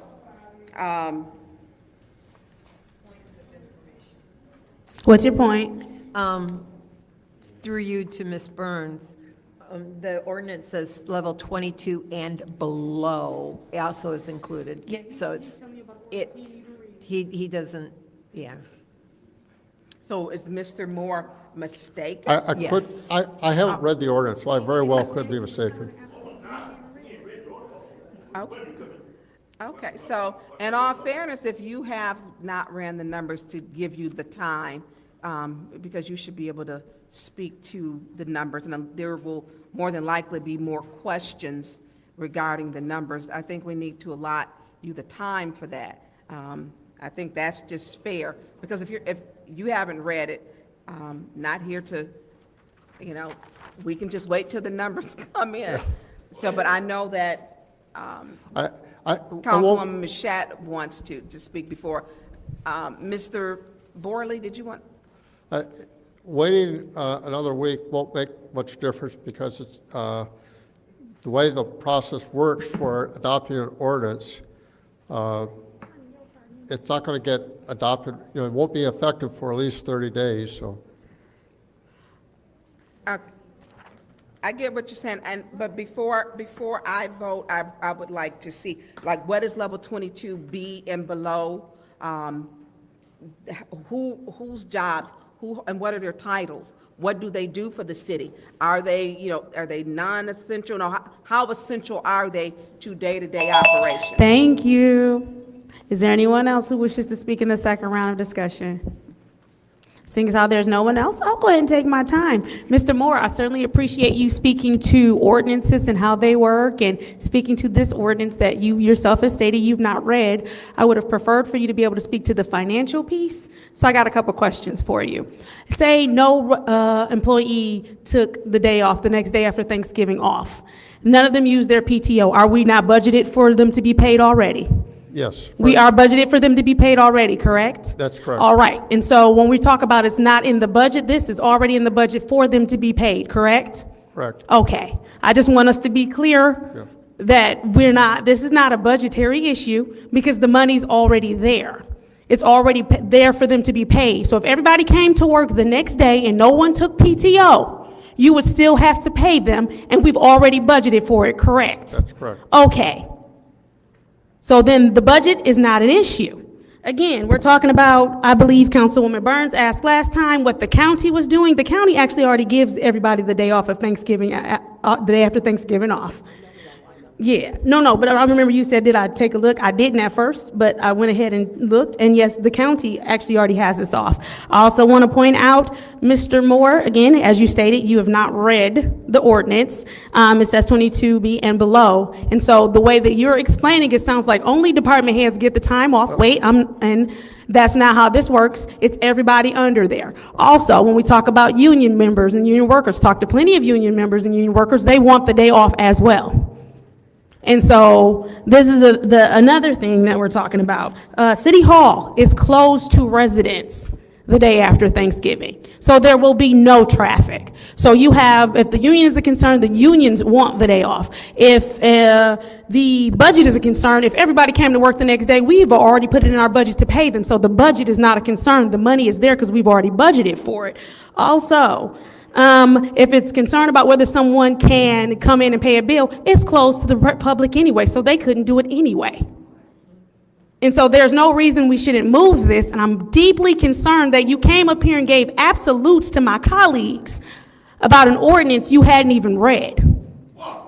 At least if you're going to give them absolute answers, read the ordinance. If we're going to talk about budget and numbers, bring the budget and bring the numbers. We understand how ordinances work. That's our piece. We needed to know how the numbers work, which is your piece that you're standing in front of us telling us you do not have. Thank you. I yield. This is the roll call vote for 250414 Code Amendment Ordinance Chapter 35 Personnel Article 4 Working Conditions. Roll call, Madam Clerk. Ms. Priestley? No. Ms. Winfrey Carter is absent. Ms. Burns? Yes. Ms. Mashat? Yes. Mr. Pfeiffer? No. Mr. Jarrett? No. Mr. Alamin? Dr. Lewis? Yes. Ms. Johnson? No. The vote is 3 yes, 5 no. The vote is 3 yes, 5 no. There is a motion to adjourn, and is supported by the councilman in the first ward.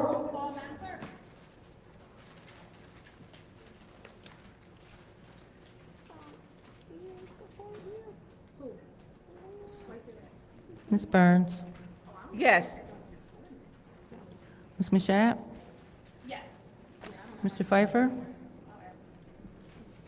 Yes. Mr. Jarrett? Yes. Mr. Alamin? Dr. Lewis? Yes. Ms. Johnson? Yes. Ms. Priestley? Yes. The vote is 8 yes, 0 no. The vote is,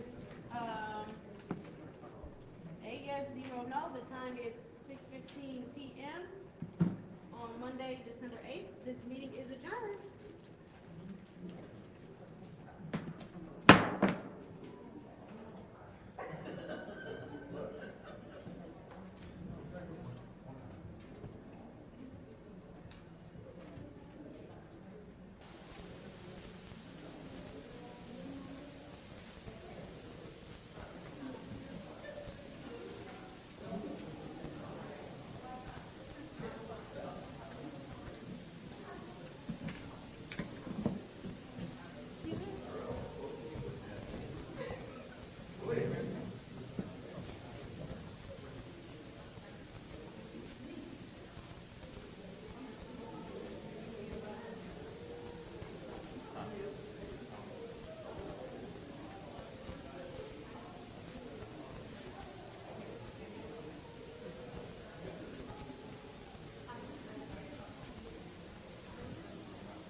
fuck no, look at it. See?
Yo, man, what up? Hey, Chris. Man, oh, you planning to roll down the Early Hospital. You want the Early Hospital. Mr. Chris. Get me style, man. You heard? Oh, yeah?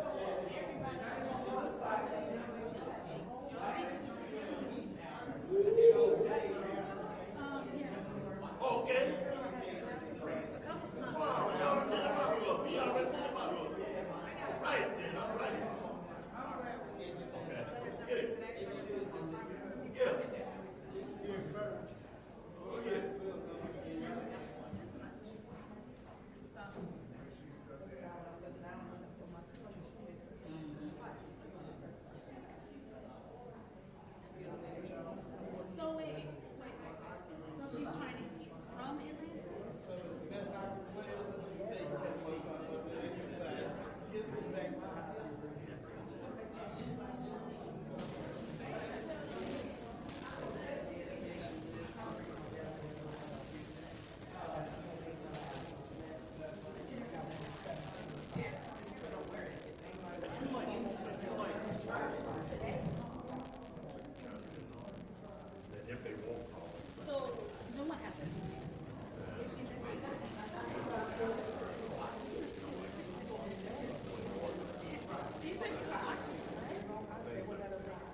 oxygen deprived and all. No, I hear you. It's just, those things are scary. Okay.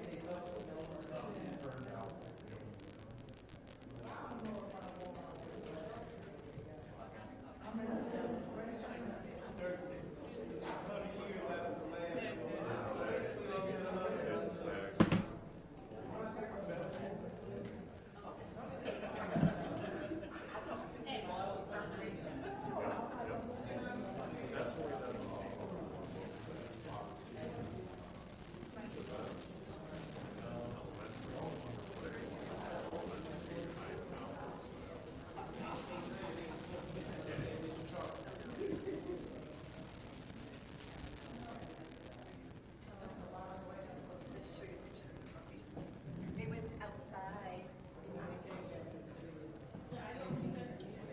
They went outside. They're running around. They're picking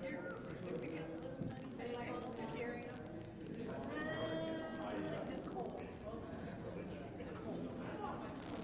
Yeah, but you're talking regularly. If I could have the council members take their seat and we will start the city council meeting.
MP.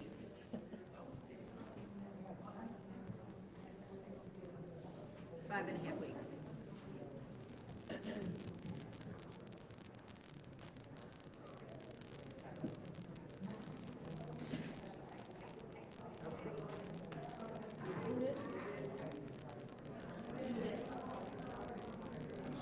What? What's happening? I don't know. Are you sure you don't know? I absolutely don't know. I don't want to surprise you, Judith. My eyes.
Can all council members please take their seats so we can start this regular council meeting?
It is 6:43 PM, and I am calling this meeting to order in accordance with Flint City Charter, Section 3-201, for the purpose of the organization of the city council.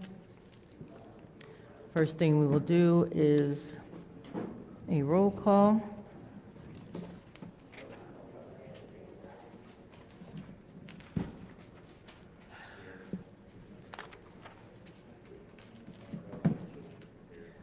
Mr. Alamin? Dr. Lewis? Present. Ms. Johnson? Present. Ms. Priestley? Present. Ms. Winfrey Carter is not in. Ms. Present. Burns? Present. Ms. Mashat? Present. Mr. Pfeiffer? Present. Mr. Jarrett? Present. You have 8 members present. So the organization of city council starts with the vote for council president. And the city council shall elect from its members a presiding officer who shall be known as the president of the city council. As always, I will call each member's name, and you will state the name of the member that you wish to elect as the president of the council. At the meeting held on November 10th, the council went 5 rounds before they moved on.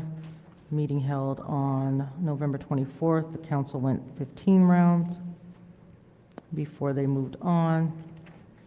So today would bring us to round 21. And that's where we're going to start, where we left off. And the next person to vote for president would be Ms. Mashat. So I will start with Ms. Mashat. Candace Mashat. Mr. Pfeiffer. Judy Priestley. Mr. Jarrett. Winfrey Carter. Mr. Alamin. Dr. Lewis. Liddell Lewis. Ms. Johnson. Dr. Liddell Lewis. Ms. Priestley. Candace Mashat. Ms. Winfrey Carter is not in. Ms. Burns. Winfrey Carter. That is 2 votes for Ms. Mashat, 1 vote for Ms. Priestley, 2 votes for Ms. Winfrey Carter, 1 vote for Mr. Alamin, and 2 votes for Dr. Lewis. Round 22. Mr. Pfeiffer, Winfrey Carter. Mr. Jarrett, Winfrey Carter. Mr. Alamin, Dr. Lewis, Liddell Lewis. Ms. Johnson, Liddell Lewis. Ms. Priestley, Candace Mashat. Ms. Winfrey Carter is not in. Ms. Burns, Winfrey Carter. Ms. Mashat. Candace Mashat. It's 3 votes for Ms. Winfrey Carter, 3 votes for Ms. Mashat, 2 votes for Dr. Lewis. Round 23. Mr. Jarrett, Winfrey Carter. Mr. Alamin, Dr. Lewis, Dr. Lewis. Ms. Johnson, Ms. Priestley, Candace Mashat? Ms. Winfrey Carter is absent. Ms. Burns, Winfrey Carter. Ms. Mashat, Candace Mashat. Mr. Pfeiffer. Winfrey Carter. 3 votes for Ms. Winfrey Carter, 3 votes for Ms. Mashat, 2 votes for Dr. Lewis. Round 24. Mr. Alamin. Dr. Lewis, Dr. Lewis.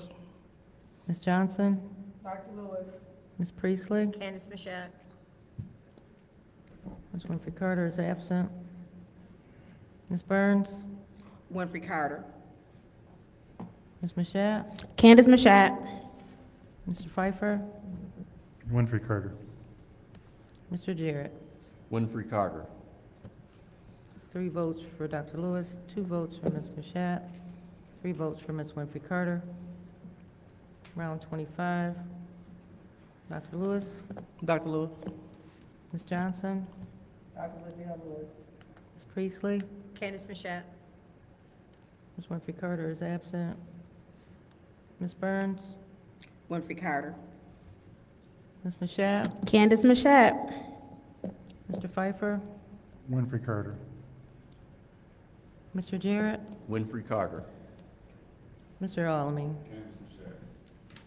That's 2 votes for Dr. Lewis, 3 for Ms. Mashat, and 3 votes for Ms. Winfrey Carter. Round 26. Ms. Johnson, Dr. Liddell Lewis. Ms. Priestley, Candace Mashat? Ms. Burns, Winfrey Carter. Ms. Mashat, Candace Mashat. Mr. Pfeiffer, Alamin. Mr. Jarrett, Winfrey Carter. Mr. Alamin, Dr. Lewis. Leon Alamin. That's 1 vote for Dr. Lewis, 2 votes for Ms. Mashat, 2 votes for Ms. Winfrey Carter, 3 votes for Mr. Alamin. Round 27. Ms. Priestley, Candace Mashat? Ms. Burns, Winfrey Carter. Ms. Mashat, Candace Mashat. Mr. Pfeiffer, Jarrett. Mr. Jarrett, Winfrey Carter. Mr. Alamin, Dr. Lewis, Dr. Lewis. Ms. Johnson. Dr. Lewis. That's 2 votes for Ms. Mashat, 2 votes for Ms. Winfrey Carter, 2 votes for Mr. Jarrett, and 2 votes for Dr. Lewis. Madam Clerk, Ms. Priestley? I'd like to make a motion to postpone this vote until the next meeting on the 17th. Support. Ms. Priestley has made a motion supported by, Ms. Burns to postpone the organization of the city council until the regular council meeting scheduled for Wednesday, December 17th. We'll take a roll call on that motion.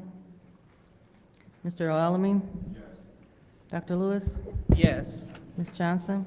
Yes. Ms. Priestley? Yes. Ms. Winfrey Carter is absent. Sorry. Ms. Burns? Yes. Ms. Mashat? Yes. Mr. Pfeiffer? No. Mr. Jarrett? Yes. The vote is 7 yes, 1 no. So the organization of the council will be postponed until December 17th, and we will move on with the rest of the council agenda.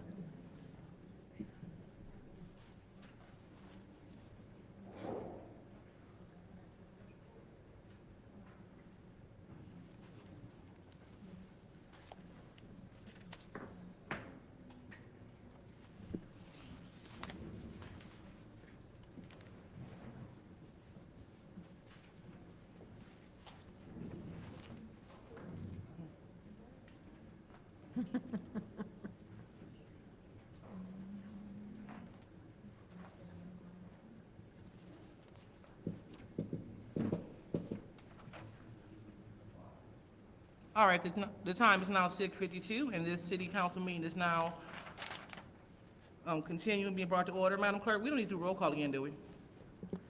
No, you do not. Oh, okay, sounds good. All right, so we will go on with the Pledge of Allegiance. Ms. Johnson, would you lead some Pledge of Allegiance? Yeah.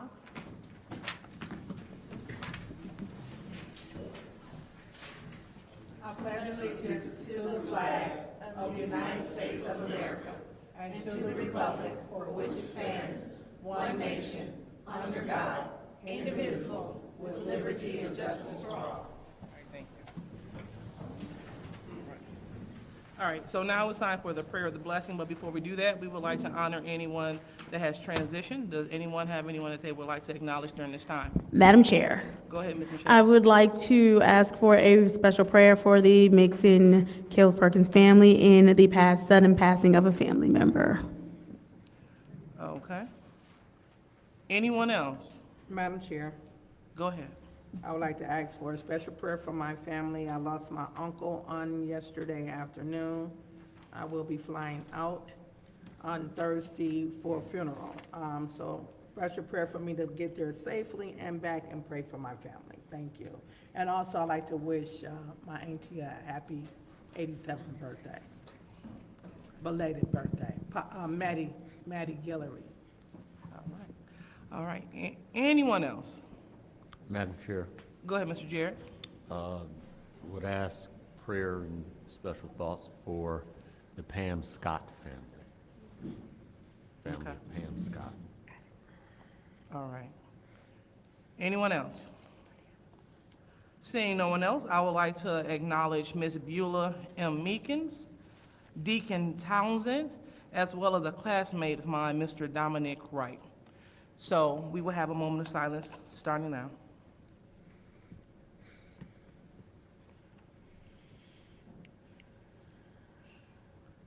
All right. So now it's time for the prayer of the blessing. Councilman in the first ward, would you please lead us in the prayer of the blessing? Sure.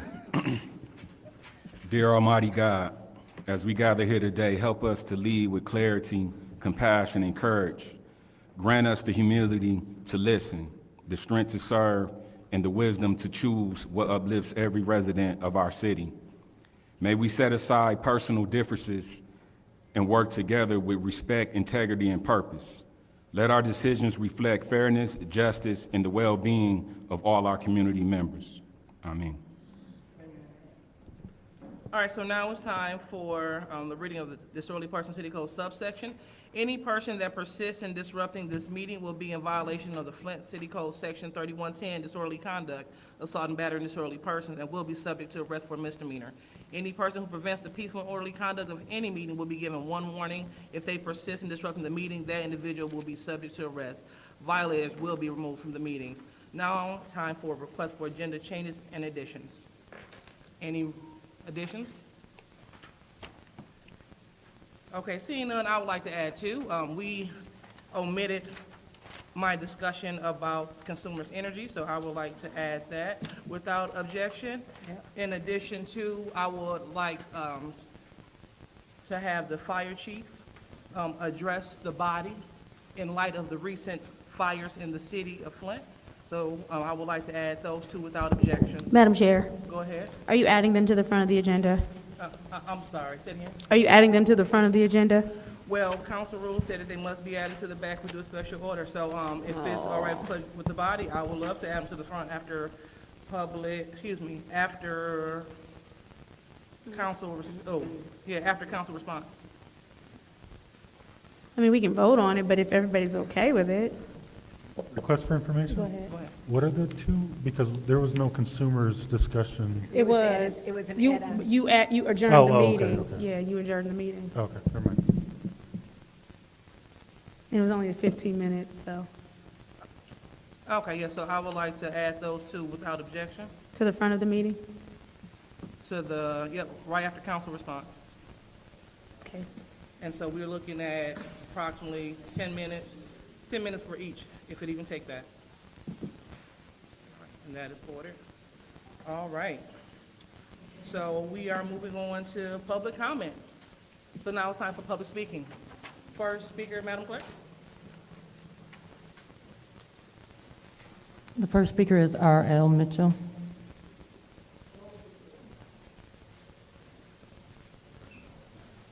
Hello, I'm Earl Mitchell. About the consumer powers, the dude didn't get up and talk for the chief, the fire chief, the retired fire chief, because the consumer powers done closed the people's, on Court Street, closed them down and charged them all that. That's enough of that riff-raff. I'm gonna talk about the situation of what happened a little while ago with the people's downstairs. They act like this is the end of the year, and now they just finally come upstairs and address to them gang violence, shooting bullets going through the walls and killing babies. And the lady talking about she was disturbed. The reason why she didn't get it done because it was a shutdown for the president shut down stuff, and they blame it on Joe Biden. Joe Biden had no problem giving 20 other cities $200 million, but they ain't said nothing about Flint, and then you don't have to pay it back. The people's downstairs always trying to get away with the money like Miss Fields. I mean, like Miss Priestley over there talking that riff-raff stuff. And another thing about, look at Tarzan, Madam Burns. I went through the same situation Madam Burns went through about that, turning in that telephone to the city clerk. When I was trying to enjoy myself in the middle of downtown Flint, I was with the third ward council lady, but I realized around about 1:30, we were having such a good time in the middle of downtown. She said, "Where's my phone?" Just she had to put it in the car, and I figured I better get her home because everybody wondering where she at. So I like the you know what happened to that phone when the woman turned it in. I didn't want another situation happen like always getting Miss Burns trapped in a situation like she can't get it out. She always get out of her situations, all that like Watergate and stuff. But in the big, I was enjoying myself. Like I said, the big Woodson bought a whole club down there and built it up real fast in the middle of downtown, and he had black security guards, but the one that took a shot at Woodson, he didn't show up because Woodson gonna get his shot back no matter what. Woodson ain't no joke. The dude punching hit Woodson right in front of everybody, think he gonna get away. But another thing about Happy New Year, America, and another question for the record. What about them lions on on Thanksgiving Day? How about that? Them lions, okay, and another thing, but Merry Christmas and Happy New Year, and congratulations for them 2 turkeys the president pardoned, but he ain't pardoning people's coming overseas with that dope money. He shoot them out of the water like he want to do the Flintstones. We the people like over on Golden Gate. That's where it all started from. Watch and see what Trump gonna do when he come to Flint. He gonna be just like Miss Priestley. Shoot up, kill all the homeless people in the house, like that dude say, blow them up in all that. All right, thank Stay you doing so America. much, Mr. All Mitchell. that. Next speaker, Madam Clerk. Next speaker is Stanley Wood.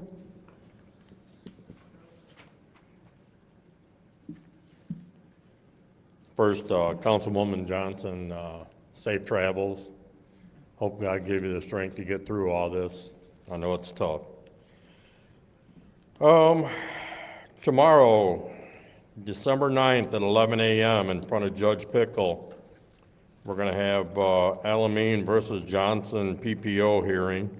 I think that's probably his 10th one that he's gotten on people. It'll probably go just as far. Special discussion about the sign language interpreter. I see we forgot that too.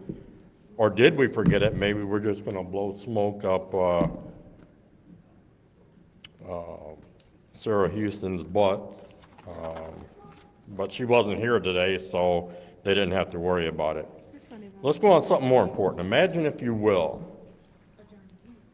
a culture or a group that tries to change the nation, that looks at things like giving, getting, loving, and living. Well, guess what? That culture's coming to Flint. That culture's coming to the United States, but it's coming to Flint. Flint will be the second chapter of For the Culture, INA. And you guys will be surprised who our chapter president is going to be. No, it's not going to be me. But it's somebody I have a lot of respect for. Things are going to change around here, you know. It's going to take baby steps, but eventually things will change. We'll do what we got to do, but we want to make Flint better, but we want to make the whole nation better. I guess that's pretty much it, you know, if everybody can be there to support Miss Jackson tomorrow in court. I believe it's something that she needs support for. I actually gave toward her legal fund for that. So I believe in her stating her points, and I don't believe she should be silenced by somebody that says they're afraid of her when you know damn well he ain't afraid of her. If anything, she should be afraid of him. I mean, she's not walking around carrying guns and trying to evict people, so.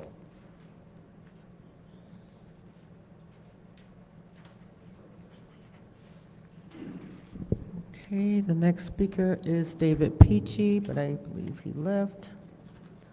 Next speaker, Sister Audrey Muhammad.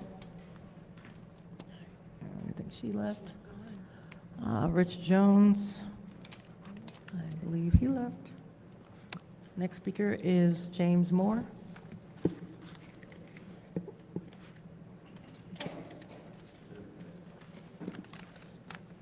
Good evening, council, residents that come out.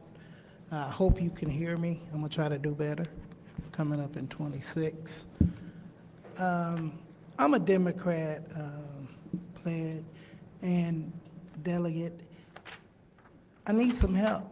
They got 35 positions available in Flint, and I went through last year by myself, so that's 34 positions that I'm asking. If you want to be able to say something on behalf of being a citizen and the citizens of Flint, coming up in 26, we got 36 positions that we need to fill. I'm gonna run again. I don't know if I'm gonna get it or not, but if you don't get involved, your words don't get heard. If you don't come down here, your words don't get heard.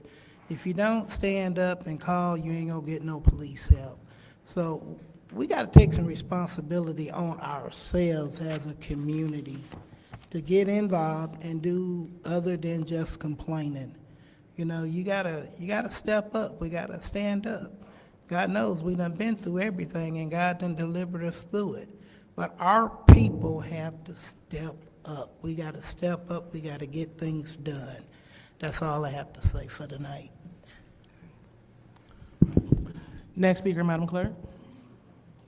The next speaker is Dion Freeman.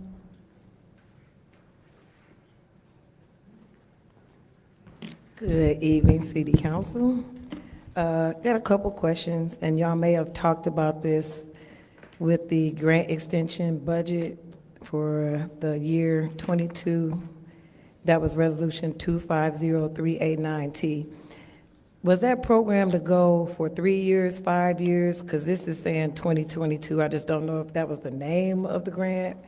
Why is it still from 2022 and we're in 2025? It might be because this was a 3-year program or a 5-year program. So that's part of the question. Also, there are 3 resolutions on here to give monies to recast.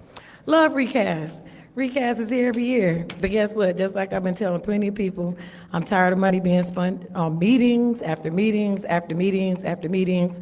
We go up, we learn something new and fun and fancy, and then we go back to our regular program station. What is actually going to change, or what measurables do these 3 entities give you all to follow up to say that what we've been doing is making a change? Everybody knows about ACEs now. Everybody knows about being trauma informed. But we know, what do we do afterwards? Where is some additional help for people who have learned about these things to go through counseling or some other training, something deeper than the same old program year after year after year? It's a total of $727,277 being given to 3 different entities to do recast. That's Genesee Health Systems, Greater Flint Health Coalition, and the Crim Foundation. Love all those entities. We do, there's great things going on, but when are we gonna have some definable measurables where we can see that it is actually making a change in the people's lives whose money is being spent on? So I think that's all of my question. Hopefully, we can get something measurable. They can give you something measurable that you can bring back to us and let us know on a follow-up, or have these entities come back and give a presentation to tell us year after year what is actually taking place besides passing out stuff and T-shirts and buttons and just another meeting that isn't doing anything other than another great meeting. Thank you.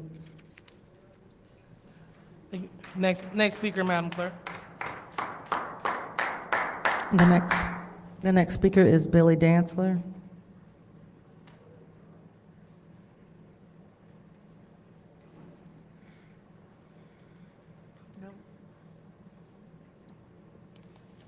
Okay, the next speaker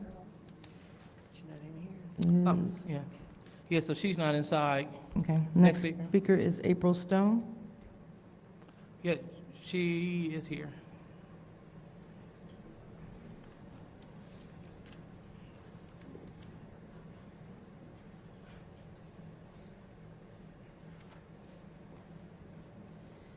Good evening. I'm addressing this council once again about my water situation.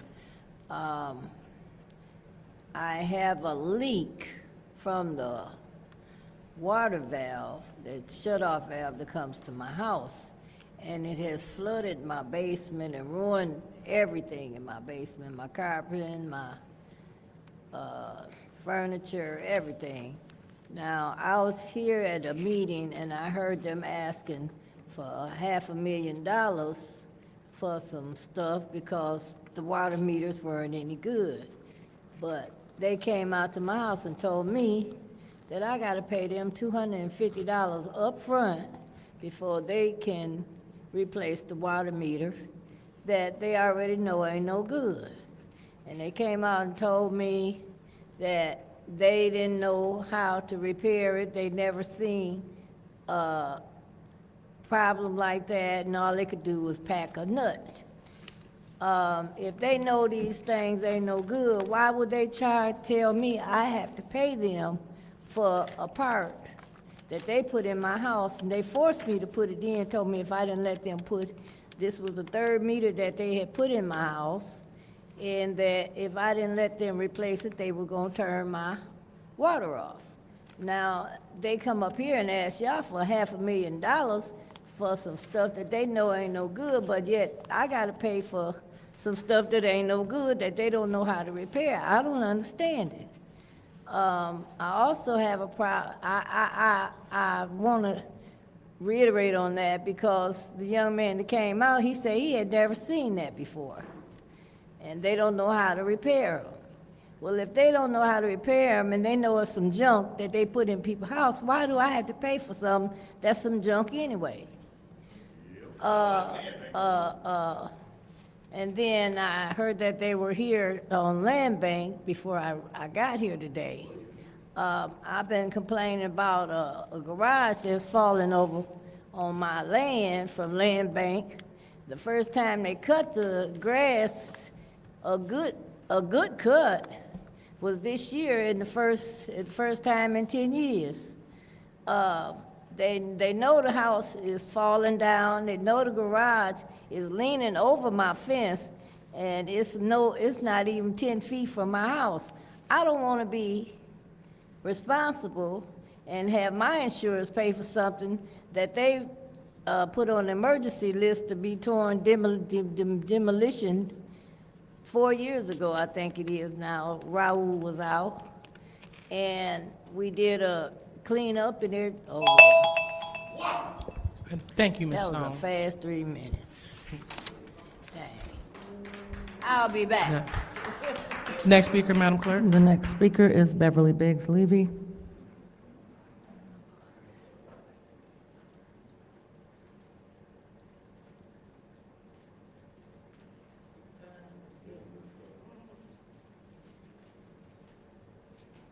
My name is Beverly Biggs Levy. I live in the 3rd Ward. Leon, how many PPOs you gonna put out on folks? You doing Kiki mama? Your girlfriend's mama?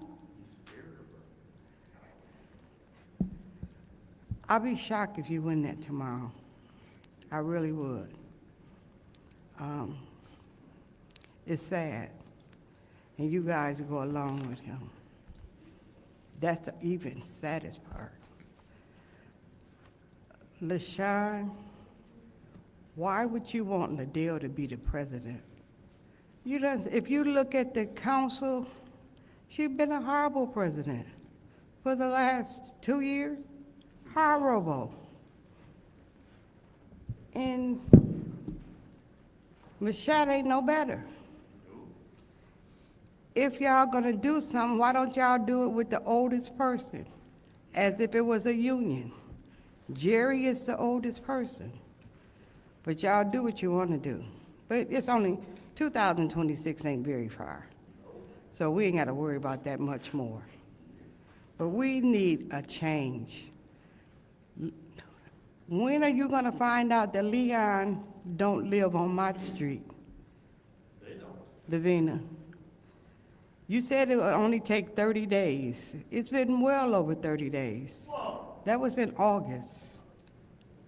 September, October, November, December, 4 months that went by. You said that you working at it. It don't look like you working very hard at this. This is ridiculous. He don't live there. Then he lived down the street from Tanya, because he put the PPO on Miss Jackson on Tanya Street. So, and he's sitting up burning up these buildings like it's not allegedly, because how can you burn up a building that the light and gas is cut off? The insurance don't pay on light and gas cut off when you burn up a building. Y'all better wake up. Y'all looking at this criminal. And y'all think it's nothing. You hold your head down because you're ashamed. You are brutally ashamed of what you guys are doing. If y'all keep him in that seat, well, next year, he'll be in the 3rd Ward. He won't be in the 1st. At the rate they going with that mayor, I don't know. Have a blessed day. Next speaker, Madam Clerk. The final speaker for this meeting is Tanya Jones.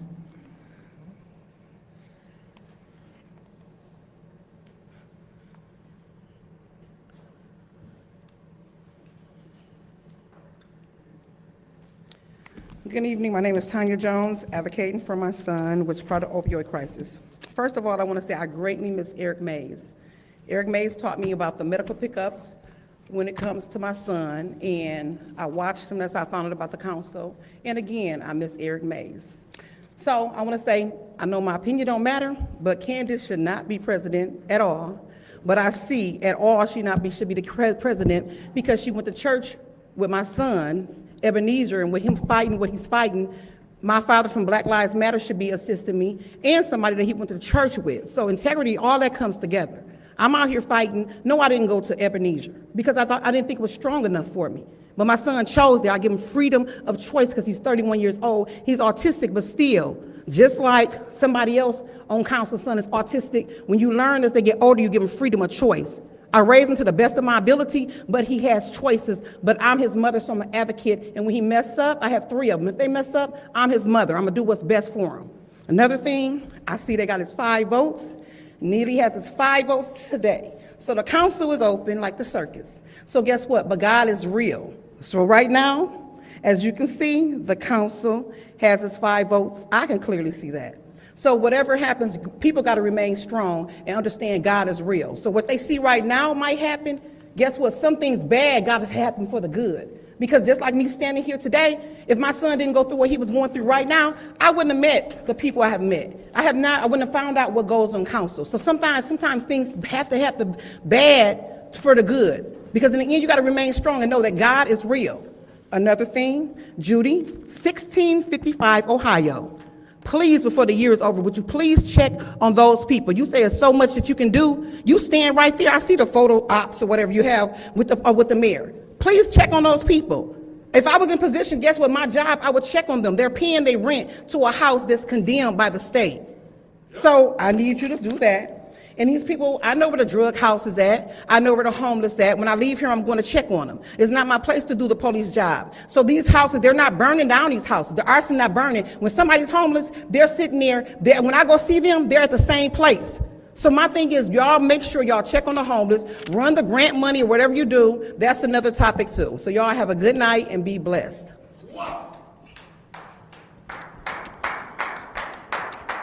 All right, Madam Clerk, is that the last speaker? Yes, that was the last speaker. All right, thank you. So public speaking is now over, and now it's time for council response. Any council member would like to respond to the public? Madam Chair. Go ahead, Ms. Burns. For the city clerk, if you can make sure, I know that Councilman Mashat had put on for the discussion for the, sign language interpreter, but it was, as we were discussing, it was, because the meeting was adjourned, if we can make sure that that gets put back on, it is important. People don't know, my grandmother was deaf. And also, if we can, I know city, probably back on yours, since it's yours. Yeah, instead of a committee. For government. Well, I don't know if we can put it back on today. I don't think, So, for the 17th, we'll be here all day. So we can put it back on there. Because I don't want the community to feel that. I know it's been a slow process. I know you said, is it April that you are supposed to have all of the changes that needed to be done, or if you're going to be giving us an update? Yes, April just speaks to federal requirements for your live broadcast, for the closed caption portion of your live broadcast. So I know there are a lot of questions with this community to know what is, going on and where we're at with it. And looking at other municipalities, it is a fair assessment that a majority of them that you watch do have someone who is interpreting on their screens. And so we need to, this has taken a while. And then also, the abuse of PPOs is shameful. It's shameful because they're for women who really need them, and not to take them and use them to lie on. And this is an abuse of the system. Thank you, Ms. Burns. Anyone else would like to speak during council comments? Go ahead, Mr. Elamine. Just want to thank everyone again for speaking. Thank you, Ms. Freeman, for your comments. I definitely would like to follow up with you and see, share some ideas on some things you may have in regards to related to that.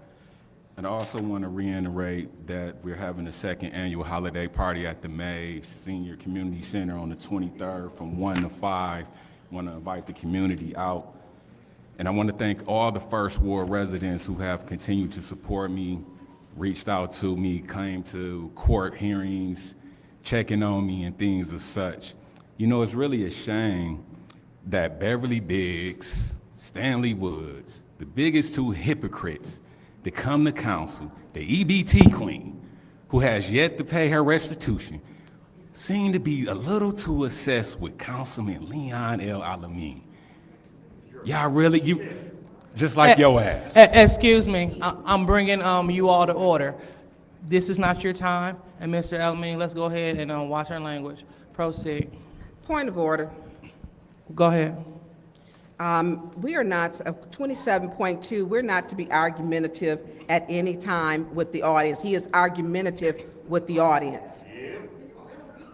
point of information. Okay. Ain't nobody being argutive or nothing. I just addressed when he So- addressed when he cussed to me. So, Mr. Elamine, so Councilwoman Burns, as Mr. Elamine was speaking, and he yelled out a vulgarity provoking a council person. So we want to make sure that we're bringing you to order, Mr. Wood. And go ahead, and could you give him 10 more seconds on the clock, please? No, I just appreciate it. Thank you to my residents who continue to support me. That's why I had one of the highest voting turnouts than any other council person for a reason, because they respect the leadership and the things that Councilman Leon does, you hypocrites who want to continue to come down here and speak all this, you're abusing PBOs and all of this. Learn the legal system, keep laughing, do what you need to do. That's why I'm still here and still representing my ward. Thank you. All right, Mr. Wood, that is your first warning. Thank you.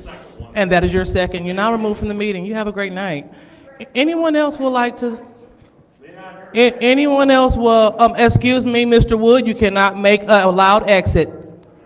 According to this disorderly person subsection, you will be subject to arrest. Let's not disrupt the meeting. Thank you. So, and this is not funny coming from our body, so let's not laugh. Not funny at all. So, do we have anyone else for council response? One thing, Madam Chair. Go ahead, Ms. Burns, please. Go ahead, Ms. Mashat. Yes, thank you so much. I do want to thank Ms. Stone. I know she's having some issues with her home and a couple of issues with Land Bank. Dr. Lewis did bring that up during the Land Bank presentation, so they have been made aware of your situation. I think Dr. Lewis has she has some more information for you, because I don't necessarily think it's resolved yet, but she does have some more information for you. I'm not sure what's going on with your home and the flooding, but I will help whomever is already looking into it, if anyone is already looking into it. Oh, okay. So Councilwoman Burns did send it, so we'll just kind of follow up on that to make sure that we get that taken care of, because I do understand that is frustrating that you have some equipment in your home that the city said that you're supposed to have, and it is malfunctioning, and you're still being held responsible for the bill as a result of that malfunction. So we will make sure that we take care of that for you. I also want to just really quickly, I know in October we passed something that a resolution talking about domestic violence, and we talked about how domestic violence is also verbal and how it's not okay for anybody to verbally assault anyone. Mr. Wood is already gone, but feel free to play this for him. If you recall, at one point in time, Mr. Wood actually called me all kind of B words and said F me and assaulted me verbally.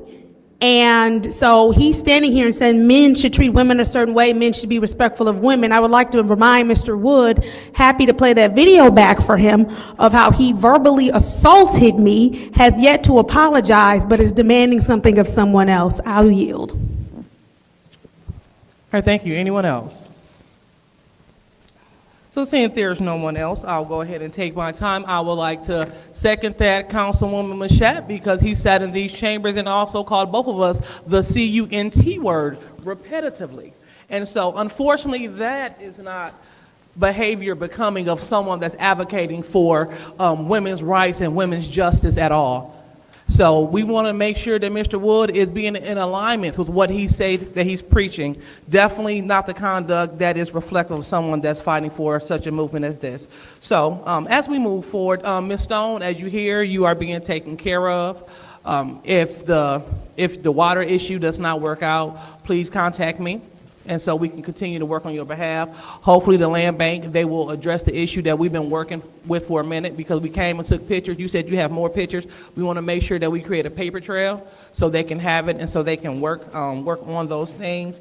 And then also want to use this time to tell Councilwoman Mashat, you have Lakeshore Apartments on Lippincott. They are condemned, and they just told the residents that they have to get out after they paid rent. So I have residents contact me. So I just wanted you to know that's going on right there in your ward. It's only a handful of people there, but they told them they had to be out 2 days after Christmas.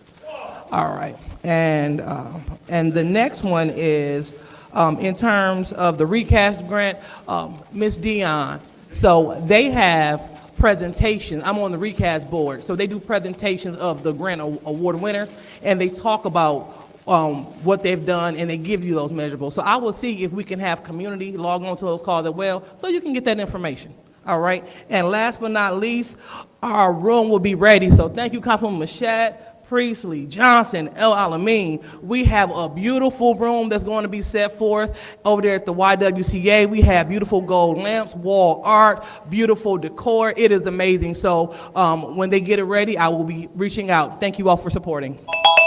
And with that being said, we're going to move on to the next order of business, and it is the special order about consumers' energy called by myself. So, yeah, 5 minutes will be fine. So I saw on Facebook that someone said that they were shutting down the drive-through because they already shut down the drive box, the little drop box, at Consumers Energy.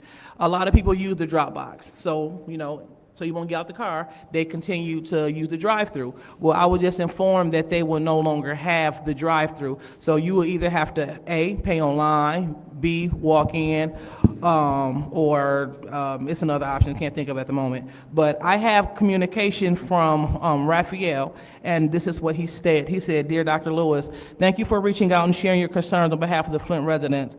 We truly value accessibility and equity in the services we provide, and I appreciate the opportunity to clarify the upcoming changes. In response to declining usage of the drive-through option, we have made the decision to transition to lobby-only service at the Flint Direct Payment Office. Effective January 1st, 2026, drive-through service will be discontinued. After this date, access to the drive-up lanes will be no longer available. Customers are being notified of this change during their December visits and through email communications for those that have opted in.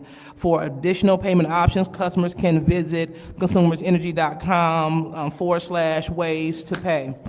And he also stated that he'd be happy to schedule a call or a meeting to discuss the changes further and explore ways that they can support the resident during this transition. Please let me know a time that best works for you. Thank you again for your advocacy and partnership in serving the Flint community. Best regards, Raphael Turner, Community Affairs Manager and Madam Consumer Chair. Energy. Go ahead, Ms. Mashat. Did they say why they're closing the drive-through? Because it's definitely not for lack of use, because people use that drive-through. They said lack of use. And so for the drop box as well as the drive-through. And so I would like to just pose this to the body, if you all. Is it possible are they willing? I don't see, we can extend that invitation. Okay. But should we do it before, 'cause I know we have a lot going on December the 17th. So do we want to invite them to the December 17th meeting? Or? Put them at the top, we'll be here anyway. I didn't hear you. Put them at the top, we'll be here anyway. Okay, so we will extend an invitation for them to come out, and so they can just break this down so we can see what we do, because they did say that they are open to discussing other options, and I want to know what those options can be. Because, at the Northside Payment Center, a lot of people, they are utilizing the drive-up window. You don't have to get out the car. You don't even have to put on real clothes. You go pay your bills, you pay your taxes, and then you pull off. And so I trust that consumers is no different. I will reach out to Mr. Turner so we can have someone come out and speak to council about this so we can work in the best interest of the residents. So I'm going to let the remaining time go to the colleagues. Do you have any other questions or comments about this? All right, great. Well, that special order is now closed. All right, so now we have a brief special order. I want to call the fire chief, Theron Wiggins, up to the front so he can discuss the arson in the city and bring a little clarity to what's happening.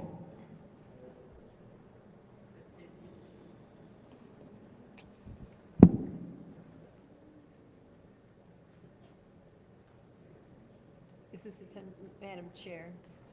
Is this a 10-minute or a 5-minute? Oh, well, I just said 5 for both, but if we need more, that'll be fine. I thought you said 10. Oh, That's why I'm questioning. okay. Well, go ahead and make 10 then. Because I suspect this one's going to Not- go longer. Not a problem. All right. Go ahead.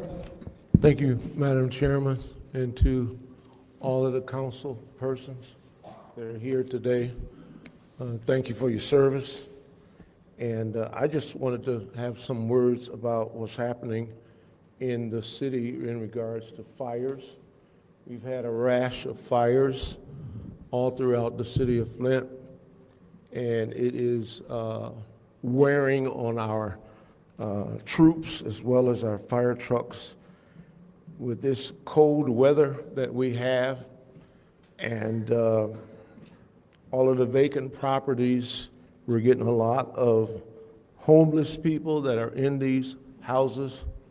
One died last night at a fire, and it's unfortunate but they are starting the fires. Saturday, we had a fire on Kansas where there was a family in there that was burned, probably 3rd and 4th degree burns on their bodies. They are clinging to life in the hospital. And so we are running night and day chasing these fires. That's just the homeless. What we've done for the homeless with the city administration and the fire department, we have 150 spaces for homeless people throughout about 6 different shelters in the city of Flint. We have 150 areas where these folk can go and get warm and get food, and we have set the rules that they can stay in those places safe. In the event of arsons, we have a person that's been trained by the state of Michigan and also the police department that is a certified police officer, and we call him out to do arsons and investigations, and also the police accompany him to do the arson investigations. Arson is the most easiest crime and very easy to conceal because it's done mostly in the dark of night. And most of the houses that are burning are vacant and dilapidated property. But what I would ask this body, I feel that people love watching the city council either on your TikTok, either on your Facebook, and whatever media that you guys display. I would ask that a lot of the rhetoric and the irresponsible things that you're saying over your network has a great effect of people starting fires. And what's happening is we have a young crew, about 50 young firefighters, and it's wearing them down. It's tearing up our trucks. Because just the minute when speech in this chamber goes out against nobody is doing arson investigation, nobody is doing anything, which is not true. And if that was said by me, it was a mistake, because we do, from the firefighters, we all go out and deal with investigating these fires. Do we find some? Not really. We have a person that's being arrested or was arrested for arson. He was in a vacant house living there, and he did start a fire, and we did catch him, and he's being prosecuted. And we are glad to have that, but most of the arsons go without being prosecuted because there's no one to do it. And believe it or not, when you take a case over across the street, the prosecutor wants to know the value of the property. If there's no value to the property, then they're not going to spend the time and the effort to try to put someone in jail because there's no value to the property. So the science of it all, we all need to work together. We all need to work together. I want to thank this council again, how you have, through the years, supported the fire department. You have supported us, and I think every time we come to ask, you guys support us. Because of your support, we ran 4,000 ambulance calls. We've saved those lives, 4,000, and we brought that money to the city for those responses. So we're doing all we can. Anything we can do any better, just let us know. Thank you. Thank you. Thank you so much, Chief.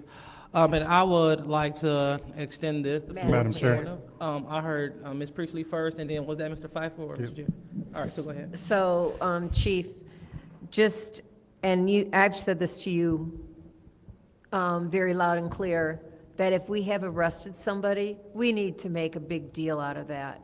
We need to show that we are serious about prosecution of arsonists and what they're doing to the city. And I also understand that many of these structures are going up because they are cold and they're hungry and they're feeding themselves and they're heating themselves up. I was driving down Woodrow a couple weeks ago, and I've said this before, and I saw people running from the home that was fully engulfed. And I was told by a neighbor that people had been living there, and so I assume they accidentally set it on fire trying to keep warm. To your point, and if they're running out of that fire, and they started a fire just to keep warm, that's a sad occasion. And to arrest them and bring them to jail for arson, there's nothing valuable that's burning. Those houses are open and accessible. Land bank doesn't do their job to compact them together so they can't get into them. Even our Flint schools. Our Flint schools are wide open. I understand and I Washington applaud School. their accomplishments, but they have a lot of work to do. But we need to make a big deal out of catching someone someone being charged with arson.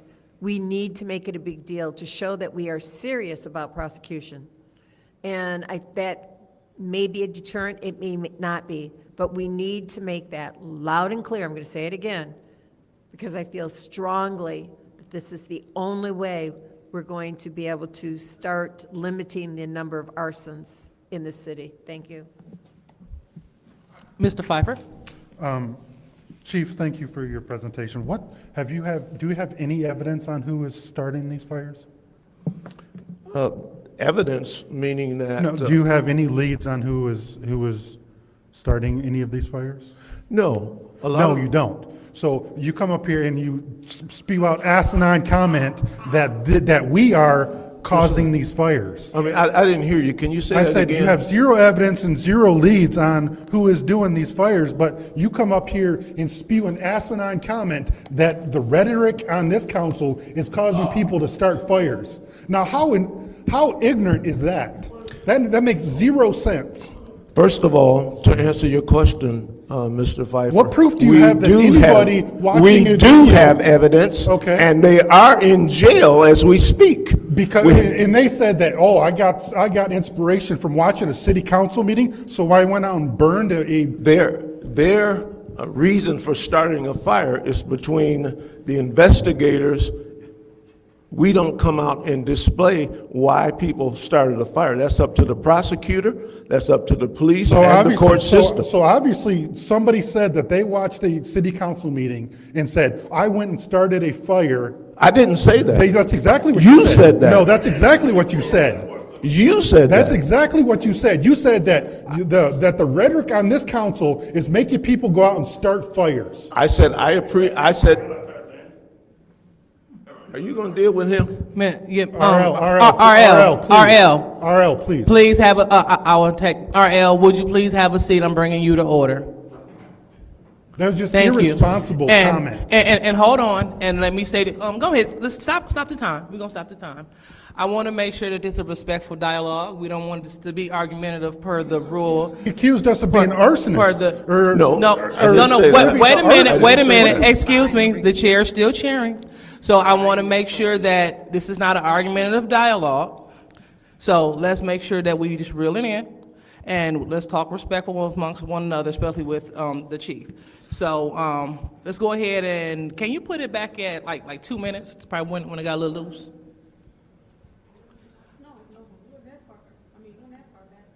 Well, no? All right, well, just in case somebody has something else to say. So, go ahead, Mr. Pfeiffer. Okay. Mr. Okay, thank you.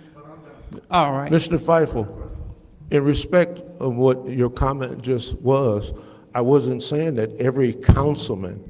I said that sometime people will misconstrue what is said in the council, and they take it as read. And we have proof that the fires increase. When the comments come up, the fires increase. We have that data, that it increased. And I said, we all are fighting for the same goal. Okay, Chief, so we have Councilman Burns. Go ahead. Yes, ma'am. Can we add 10 more minutes so that everyone gets a chance? Because I think these fires are affecting everyone's ward. Yes, it is. Well, sure, let's put, we'll put a motion on the floor to see if the body would like to add an additional 10 minutes. So is there a motion? I mean, support. 10 more minutes? Supported by the councilman in the first ward. Mine is quick. So, roll. Thanks a lot. So, roll call, Madam Clerk. This is to add more time to the fire discussion. I'm sorry, Mr. El-Alamin supported, but I didn't know who made the motion. Councilman Burns? Yes. Dr. Lewis? Yes.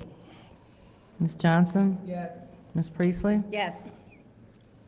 Ms. Winfrey Carter is not in. Ms. Burns? Yes. Ms. Mashat? Yes. Mr. Pfeiffer? Mr. Jarrett? Yes. Mr. El-Alamin? And the vote is 8 yes, 0 no. The vote is 8 yes, 0 no. Go ahead, Ms. Burns, you have the floor. Thank you. Thank you, Chief, for being here this evening. Hold on, Ms. Burns, real quick. Can we still have our minutes, so it should be like 11:06? Okay, thank you. Go ahead.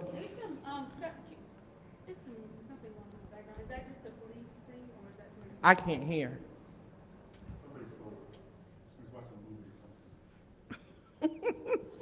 Oh, all right.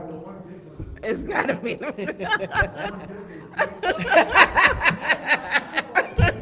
All right, we're bringing you to should know order, Mr. better. Taylor, and your movie. Thank you. All right, so go ahead, Ms. Burns. Thank you. Chief, thank you for being here, because I do have questions. So I was the one who did state at our last meeting, because during budget hearings, when we are to have dialogue and asked you, I did ask you, what are we doing for, we have arsonists, and we have very good dialogue if you go back and watch, and I'll email it to you. And so you did state that you were not doing anything at that time. You had stumbled across someone. So I know that it's gotten, we have to talk about it because it's a problem. And I do know, because I've been to the homes, several of them, and I know that they light fires. I don't know if you were in here, a lot of them like to go to the older homes where there's a natural fireplace because they can burn in there. I've had several burned down to the ground where the homeless, and I literally made a call and asked them, I agree, arresting them doesn't solve the problem. What I do know there's a problem is there may be 150 beds available, but it's probably 300 to 400 people that we have that are homeless. Market rate rent is not a rent people can afford at $1,200, $1,400. It's just not. And all these people, they're not bad people. They just fell on bad times. Yes. So with that part, but I am concerned Thanksgiving Day. Literally, we could not turn after the ladies who are here with us, the coalition, Tanya and Debbie, and I call it Detroit Street still. Fire engines were from everywhere. From Rankin Street, Consumer Powers was out. 3 homes that were a week ahead on right down from Christ Fellowship were burned. Then Rankin, then Genesee. There were so many fires. And at the home? Yeah, they were just the whole area, just engulfed. This was Thanksgiving Day, and then I worry about the toll it's taken on the firefighters with running the opioid, because they're showing up. And if you're doing fires, you're doing opioid, usually you get a run, but the runs, it seems like it's constant now. So that part, how is their morale? Morale is good. They get paid every 2 weeks, and we get them the best equipment. And the ambulance, we have 42 people in the ambulance services. That's all they do. And then the rest of them are firefighters. They switch on, and we get the job done. Okay, I know I am concerned about that because we have an opioid crisis, and we also have arsonists. And I'm going to agree with, and maybe you misspoke. No one here is inspiring people to start fires. Not at all, because it's dangerous. And the close proximity with the home in the city of Flint is very close, just a driveway. And depending on which way the winds are blowing, those winds can easily blow over to someone else's house. For instance, when you showed up on my street, the night that you did come out, when the home on the corner of Berkeley and Balance, not the building, the old medical building, you came out. Everyone, we had to go outside of our homes because the wind was blowing, and it was to catch they evacuated 5 doors down.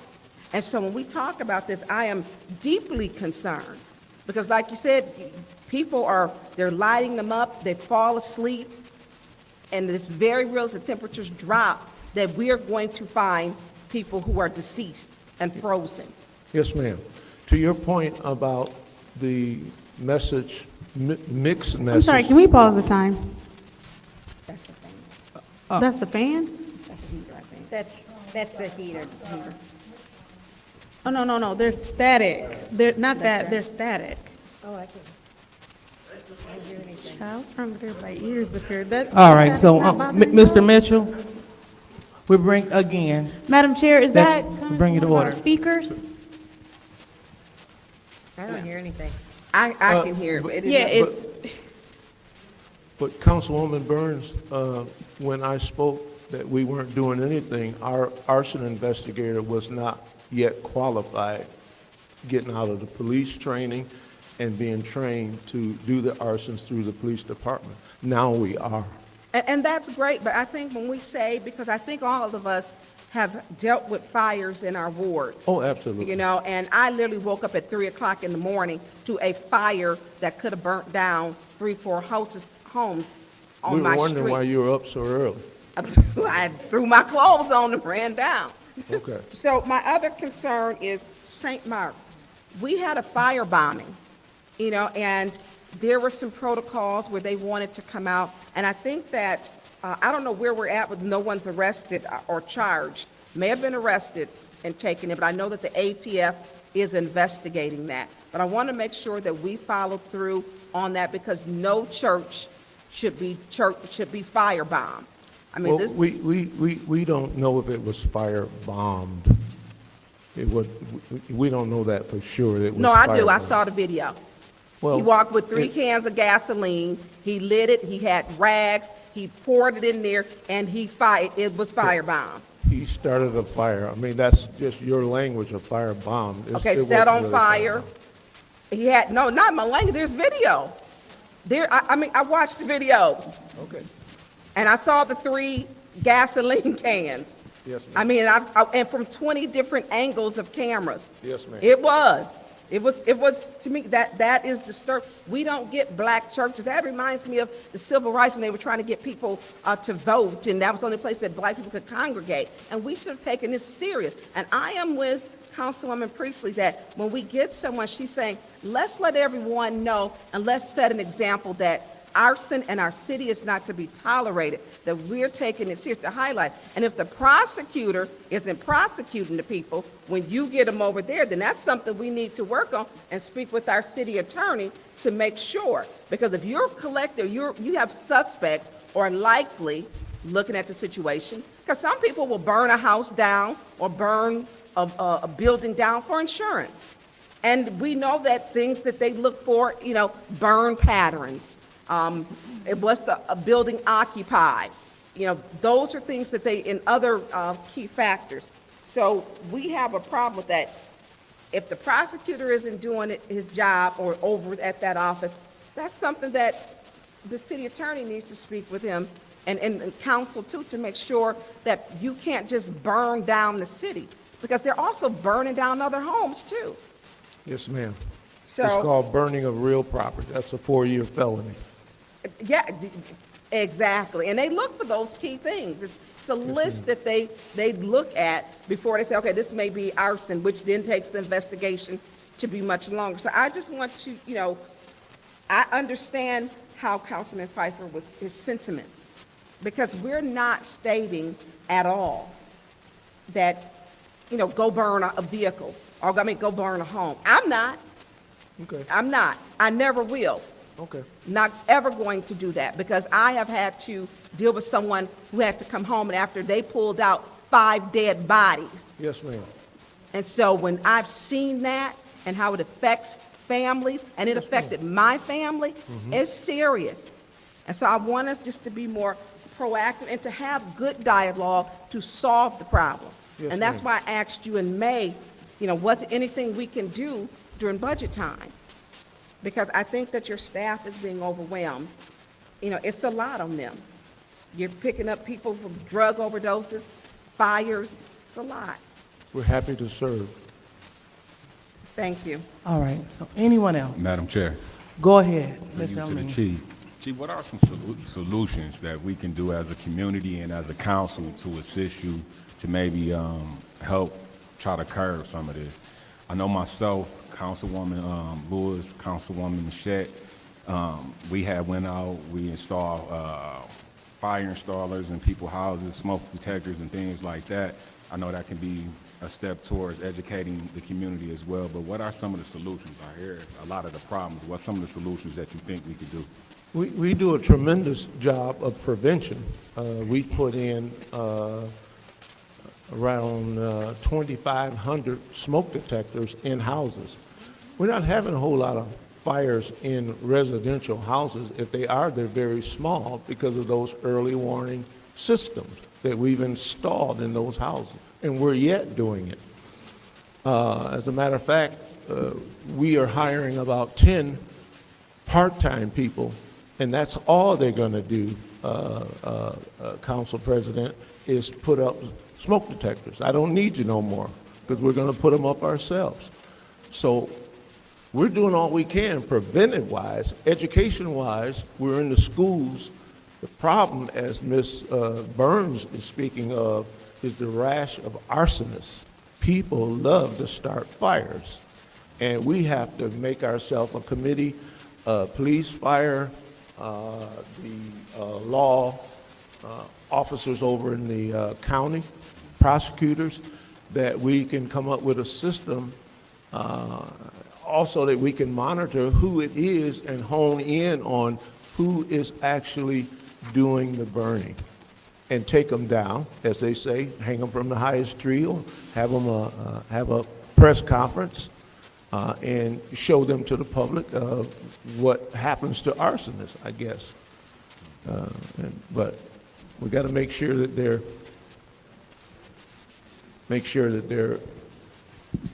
they are So guilty. engage in the community and But- so for having you guys all work collaboratively. Engage in the community, having you guys all work collaboratively. Yeah, engage the community more, make sure that people will talk. People burn houses or want them to burn because they want the vacant lot. Nobody, and there's people in and out there in the summertime, the kids are playing in there, causing trouble, so somehow that house catches a fire. My problem is, as a fire chief, my job is to save the house or save the community as well as not get any of my firemen injured. So with these young firemen, if that house is fully involved, it's safer for me to keep my men outside rather than have them to rush inside to an inferno.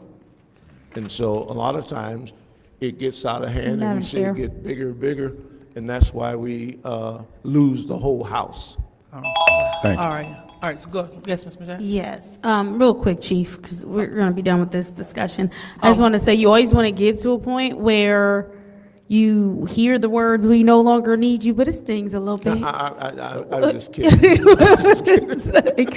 We will still install smoke detectors because, as you know, it's something very near and dear to my heart and to my family. And so you have some more people, but you have extras as well. Just more bodies, more homes. Yes, thank you. Thank you, All Chief. right. And hold on, Chief, so before you go, because I didn't get my opportunity to speak, so if possible, can we add, I would like to put a motion on the floor to put 3 more minutes on the clock so I can have my opportunity to speak. Madam Chair, Go ahead. I'd like to make a motion for 3 more minutes. Thank you.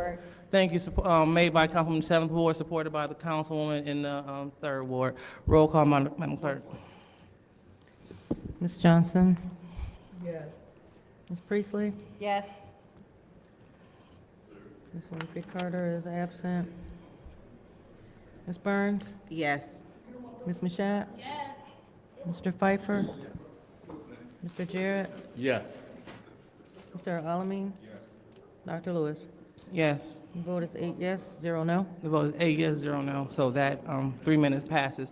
So I just wanted to comment in the sentiment of what I heard the chief saying. So my interpretation was a little different than Mr. Pfeiffer's. I didn't hear the chief attacking the council and saying that that we are directly in correlation.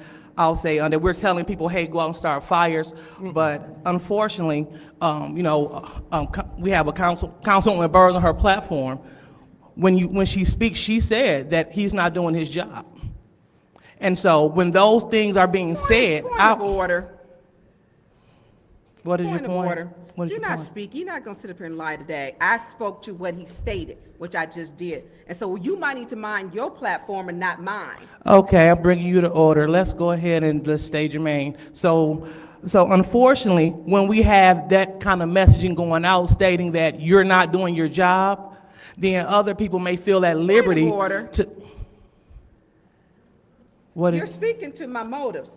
I'm I not stated what speaking he to your stated motive. during that meeting in May. So you need to say it and do it correctly, please. Ms. Burns, again, I'm bringing you to order. You cannot use frivolous motions to take the floor. not a frivolous And motion. so you will receive a warning if you do it again, and if you do not have a valid point of order or point of information. So unfortunately, this is the rhetoric that goes out to the community. You know, when because it's been stated from this seat that my fingerprints better not be on the board. And my question to you is, she speak of a video. Were you privy to the video that she's talking about with the person and the gas can and stuff? Well, that's a problem, because how can a councilwoman who's not a fire chief get vital information that you need to make arrests and to do your job? And so it needs to be. Request for information. Yes, what is your request? Thank you, because this is directly, because the fire truck was there with the gas can in the trash can. So the fire department was there, so that's how he would have gotten that. So that's your question. No, it's not. You said, I'm you that's said what it was on is. video, You're Ms. just Burns. wrong. It Ms. is on Burns. video also. Ms. Burns, I'm in the bringing you to fire order, report. and let's not interrupt me again. We can giggle, but you can get a warning. And so she stated that it's on video and that she saw it. If she saw it, you need to see it so we can arrest these arsonists like Councilwoman Priestley is saying. It doesn't make sense if our council person is privy to information that you are not. And again, it is concerning because you can't go on a platform talking about how someone is not doing their job, because if someone is saying, hey, I'm leaving the gate open, people going to go through the gate. You understand what I'm saying? So the fact that you're stating that you're not doing your job, why won't I go burn down buildings? Because some people feel that them burning down, well, I'm not talking about the homeless, I'm talking about something different. People feel like they're doing the city a favor by burning down abandoned buildings. Since they're not going to tear it down, let's burn it down. That is true. And so we don't want people thinking that our fire department is not doing their job, but furthermore, we really don't want you not receiving the information that our council person in the 6th Ward has. So I would like to compel the councilwoman, please, let's make sure that the chief and his staff and appropriate Request for authorities information. have access to these videos. Request for information. What is your request? Do you know that the chief has the fire report? It's not just the report. It is also the video, so he can read it and view it via video. He has to report along with the ATF and the Michigan State Arson. So the ATF has them. Those reports are readily available. So he already has them because they're already Okay, in the so process. thank you, Mrs. Burns. Back to my point. She said we have video. I would encourage you, Chief, to request the video, because several times it's been said from her seat that my fingerprints better not be on the bag, on the can and stuff like that. And that is insinuating that I have arson, that I'm conducting arsonist behavior. And that's totally untrue. So we want to make sure again that from this body, we're giving good information, we're giving true information, not conflicting. So I can see where that could be misconstrued, where Mr. Pfeiffer thought that what you were saying, but I took it totally different. So we can't talk down to our public safety officials and expect people to respect your work. We all must work together. So thank you, Chief.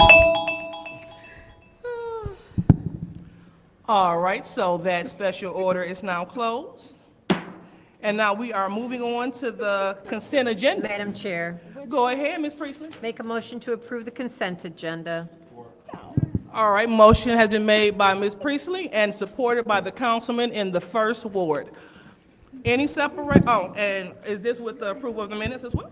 Absolutely. The consent agenda, per our rules, consists of all communications, minutes, et cetera. Perfect. Okay, so any, and supported by councilman in the first ward. Any separations? Madam Chair, Go ahead. I am asking the council to separate Resolution 250406T for a typographical error that needs to be corrected. 2501. Okay, so 20546T. 250406. 06T, got it. All right, any more? Yes. Go ahead, Ms. Burns. I would like to have separate, because I did not get the documents yet, which would be 250410. So page 7. 410, okay. Thank you. All right. Oh, I was looking at 01. All right, any more? Yeah, no, not that one. I want 250389. Wait a minute, yeah.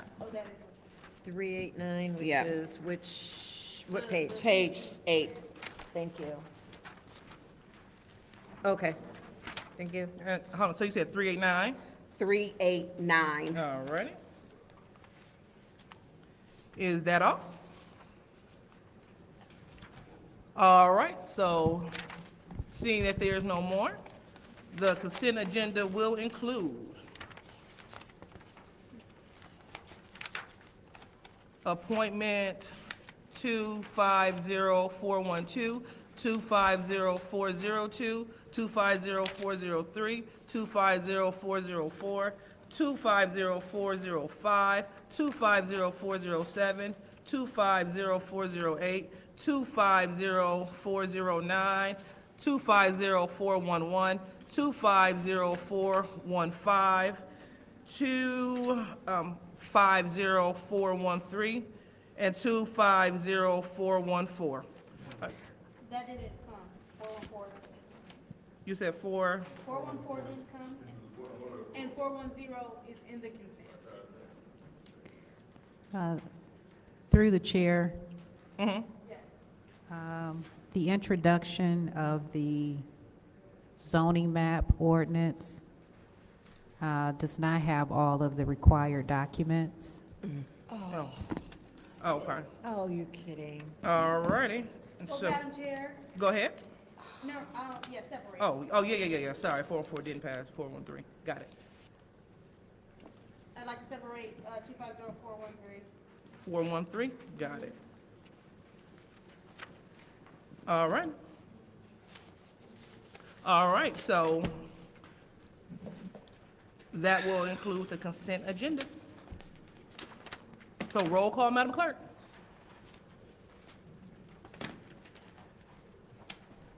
Request for information. Yes, what's your request? Madam Chair, can I have you go through the list again, just so that I'm clear? You asked me to do it again? Okay. All right, so, yeah, it's a little easier if I tell you what it does not include. So will that be okay if I read what it does? Okay, so what is separated is 250406, 250410. No, that's not separated. That's not separated. Okay, well, I heard it separated. Yeah, it was wrong one. She had the wrong one. Okay, I didn't hear that correctly. Yeah. Okay. All right, so we'll start again. 250406, 250389, and 250413. Correct. Yep, so all those are separated. Everything else is going to pass with the consent agenda. All right, roll call, Madam Clerk.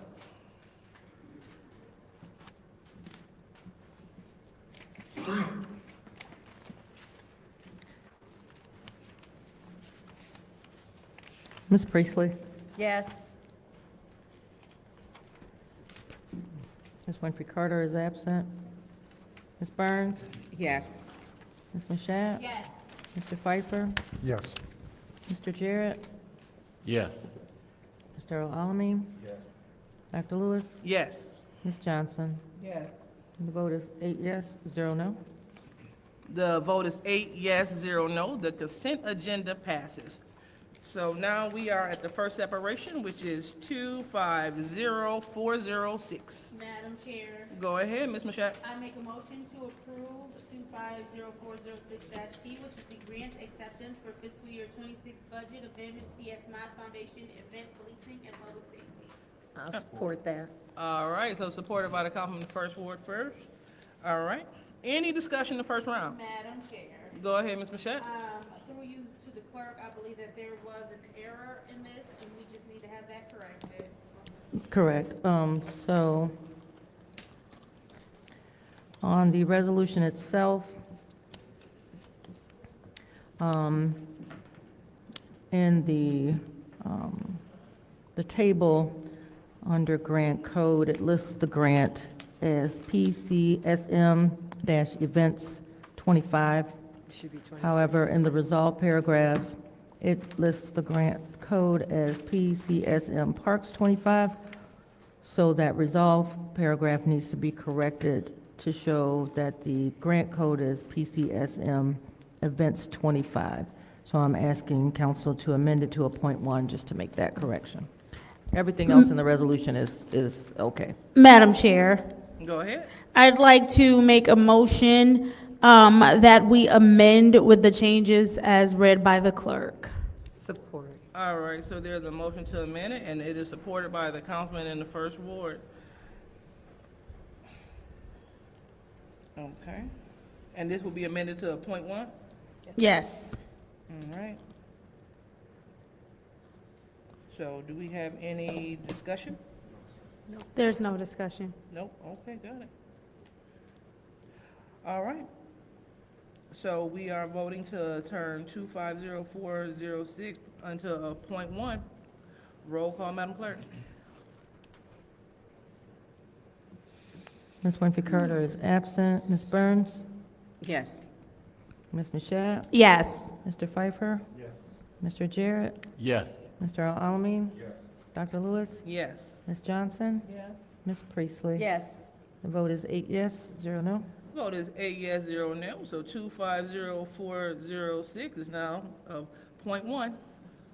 All right, so now we are voting to. Madam Chair, Go ahead. I'd like to make a motion to approve Resolution 250406.1. All right, supported by the councilman in the first ward. Any discussion in the first round? Madam Chair. Go ahead. Madam Clerk, just to be clear, this is for fiscal year 26, so should this be PCSM Events 26 or 25 is correct? No, I was told that the 25 is correct. That was the only change. It should say events instead of parks. Okay, so that grant code doesn't correlate with the fiscal year at all? I don't think so. Seamus. Mr. Bannon is here. He's the one that asked for the request. Seamus? It's good? Okay, then I yield. All right, anyone else in the first round? Anyone in the second round? No one else in the second round. Will we vote to approve Resolution 250406.1? Roll call, Madam Clerk. Ms. Burns? Yes. Ms. Mashat? Yes. Mr. Pfeiffer? Yes. Mr. Jarrett? Yes. Mr. Alamin? Yes. Dr. Lewis? Yes. Ms. Johnson? Yeah. Ms. Priestley? Yes. The vote is 8 yes, 0 no. The vote is 8 yes, 0 no. Resolution 250406.1 passes. All right, so now we're on to Resolution 250389. Does the separator want to make a motion? I would like to send 250389 to council. Okay, so this is council? Council to I'm sorry, for approval. All right. Supported by the councilman in the first ward. Any discussion? Any discussion in the second round? Oh, I'm saying yes for the first, thank you. Oh, go ahead. Through you to the clerk, Madam Clerk, did we get the information?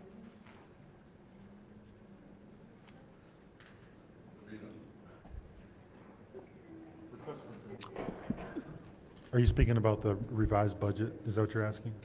No, this is the one for, I don't know what you're saying revised, but I'm speaking as to their percentage and breakdown and pay. Yeah. Yeah, I don't see it. Request for And I went information. through, And what is your request, Ms. Shep? Go ahead, Madam Clerk. Nope, I did send the referral right after you made it, but I have not gotten anything back yet from anyone. Request, no. How do I word this? Is it possible that because the speaker explained it standing there, that she probably didn't think she still need to send it? no. She acknowledged that she was going to send it. Yeah. She did acknowledge that she was Yeah. gonna send it again? Okay, I didn't hear that part, okay. I believe Seamus might be able to help you. But you have the floor. He's motioning. But you have the floor. Yeah, I gotta give him time to get up here. Oh, Yeah, you but didn't gotta say, go you didn't through- gotta go ask through if he could the come. But he's coming, I'm looking at her too. Yeah, but go through Liddell, bring it Yeah, up. Seamus, could you please go back? Don't walk all the way back, Seamus, just right there. Yes, Just right hold there.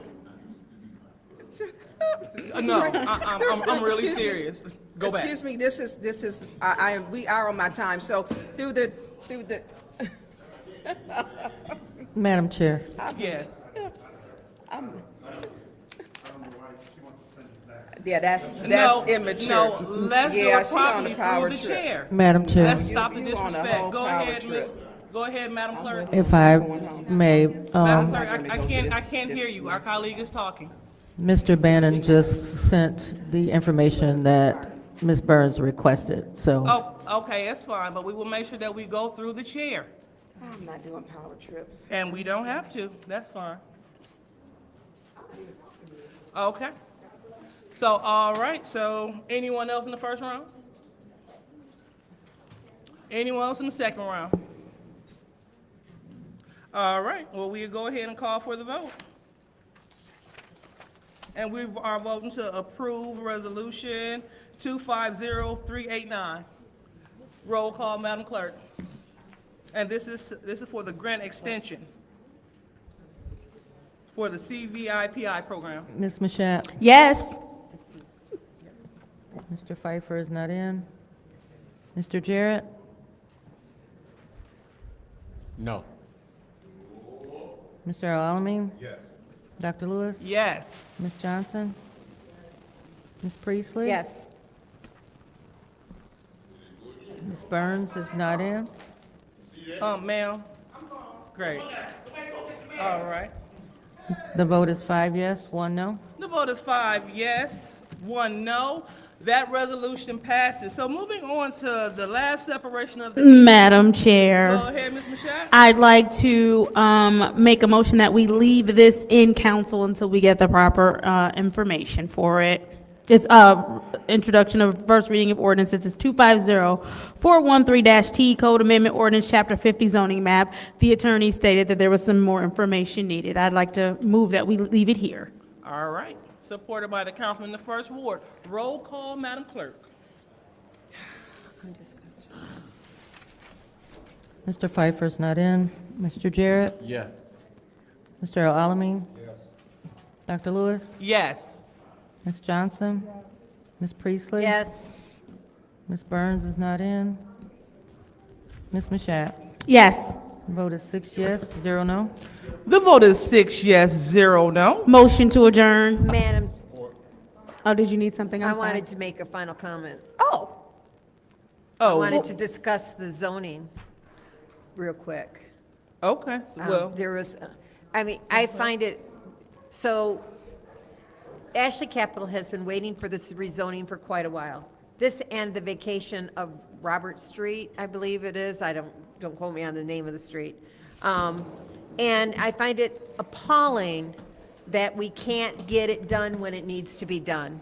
And I want to beg administration to please have the vacation of the street on the next agenda, as well as the proper documentation so that we can approve this and get that building built. Thank you. Motion to adjourn. all right, thank you, Ms. Priestley, for that. I echo that sentiment. Motion to adjourn by the councilwoman in the 7th Ward, supported by the councilman in the 1st Ward. Roll call, Madam Clerk. Mr. Jarrett? Yes. Mr. Alamin? Yes. Dr. Lewis? Yes. Ms. Johnson? Yes. Ms. Priestley? Yes. Ms. Burns is not in. Ms. Mashat? Yes. Mr. Pfeiffer is not in. The vote is 6 yes, 0 no. The vote is 6 yes, 0 no, and the time is now 8:18. This city council meeting is now adjourned. Have a great evening.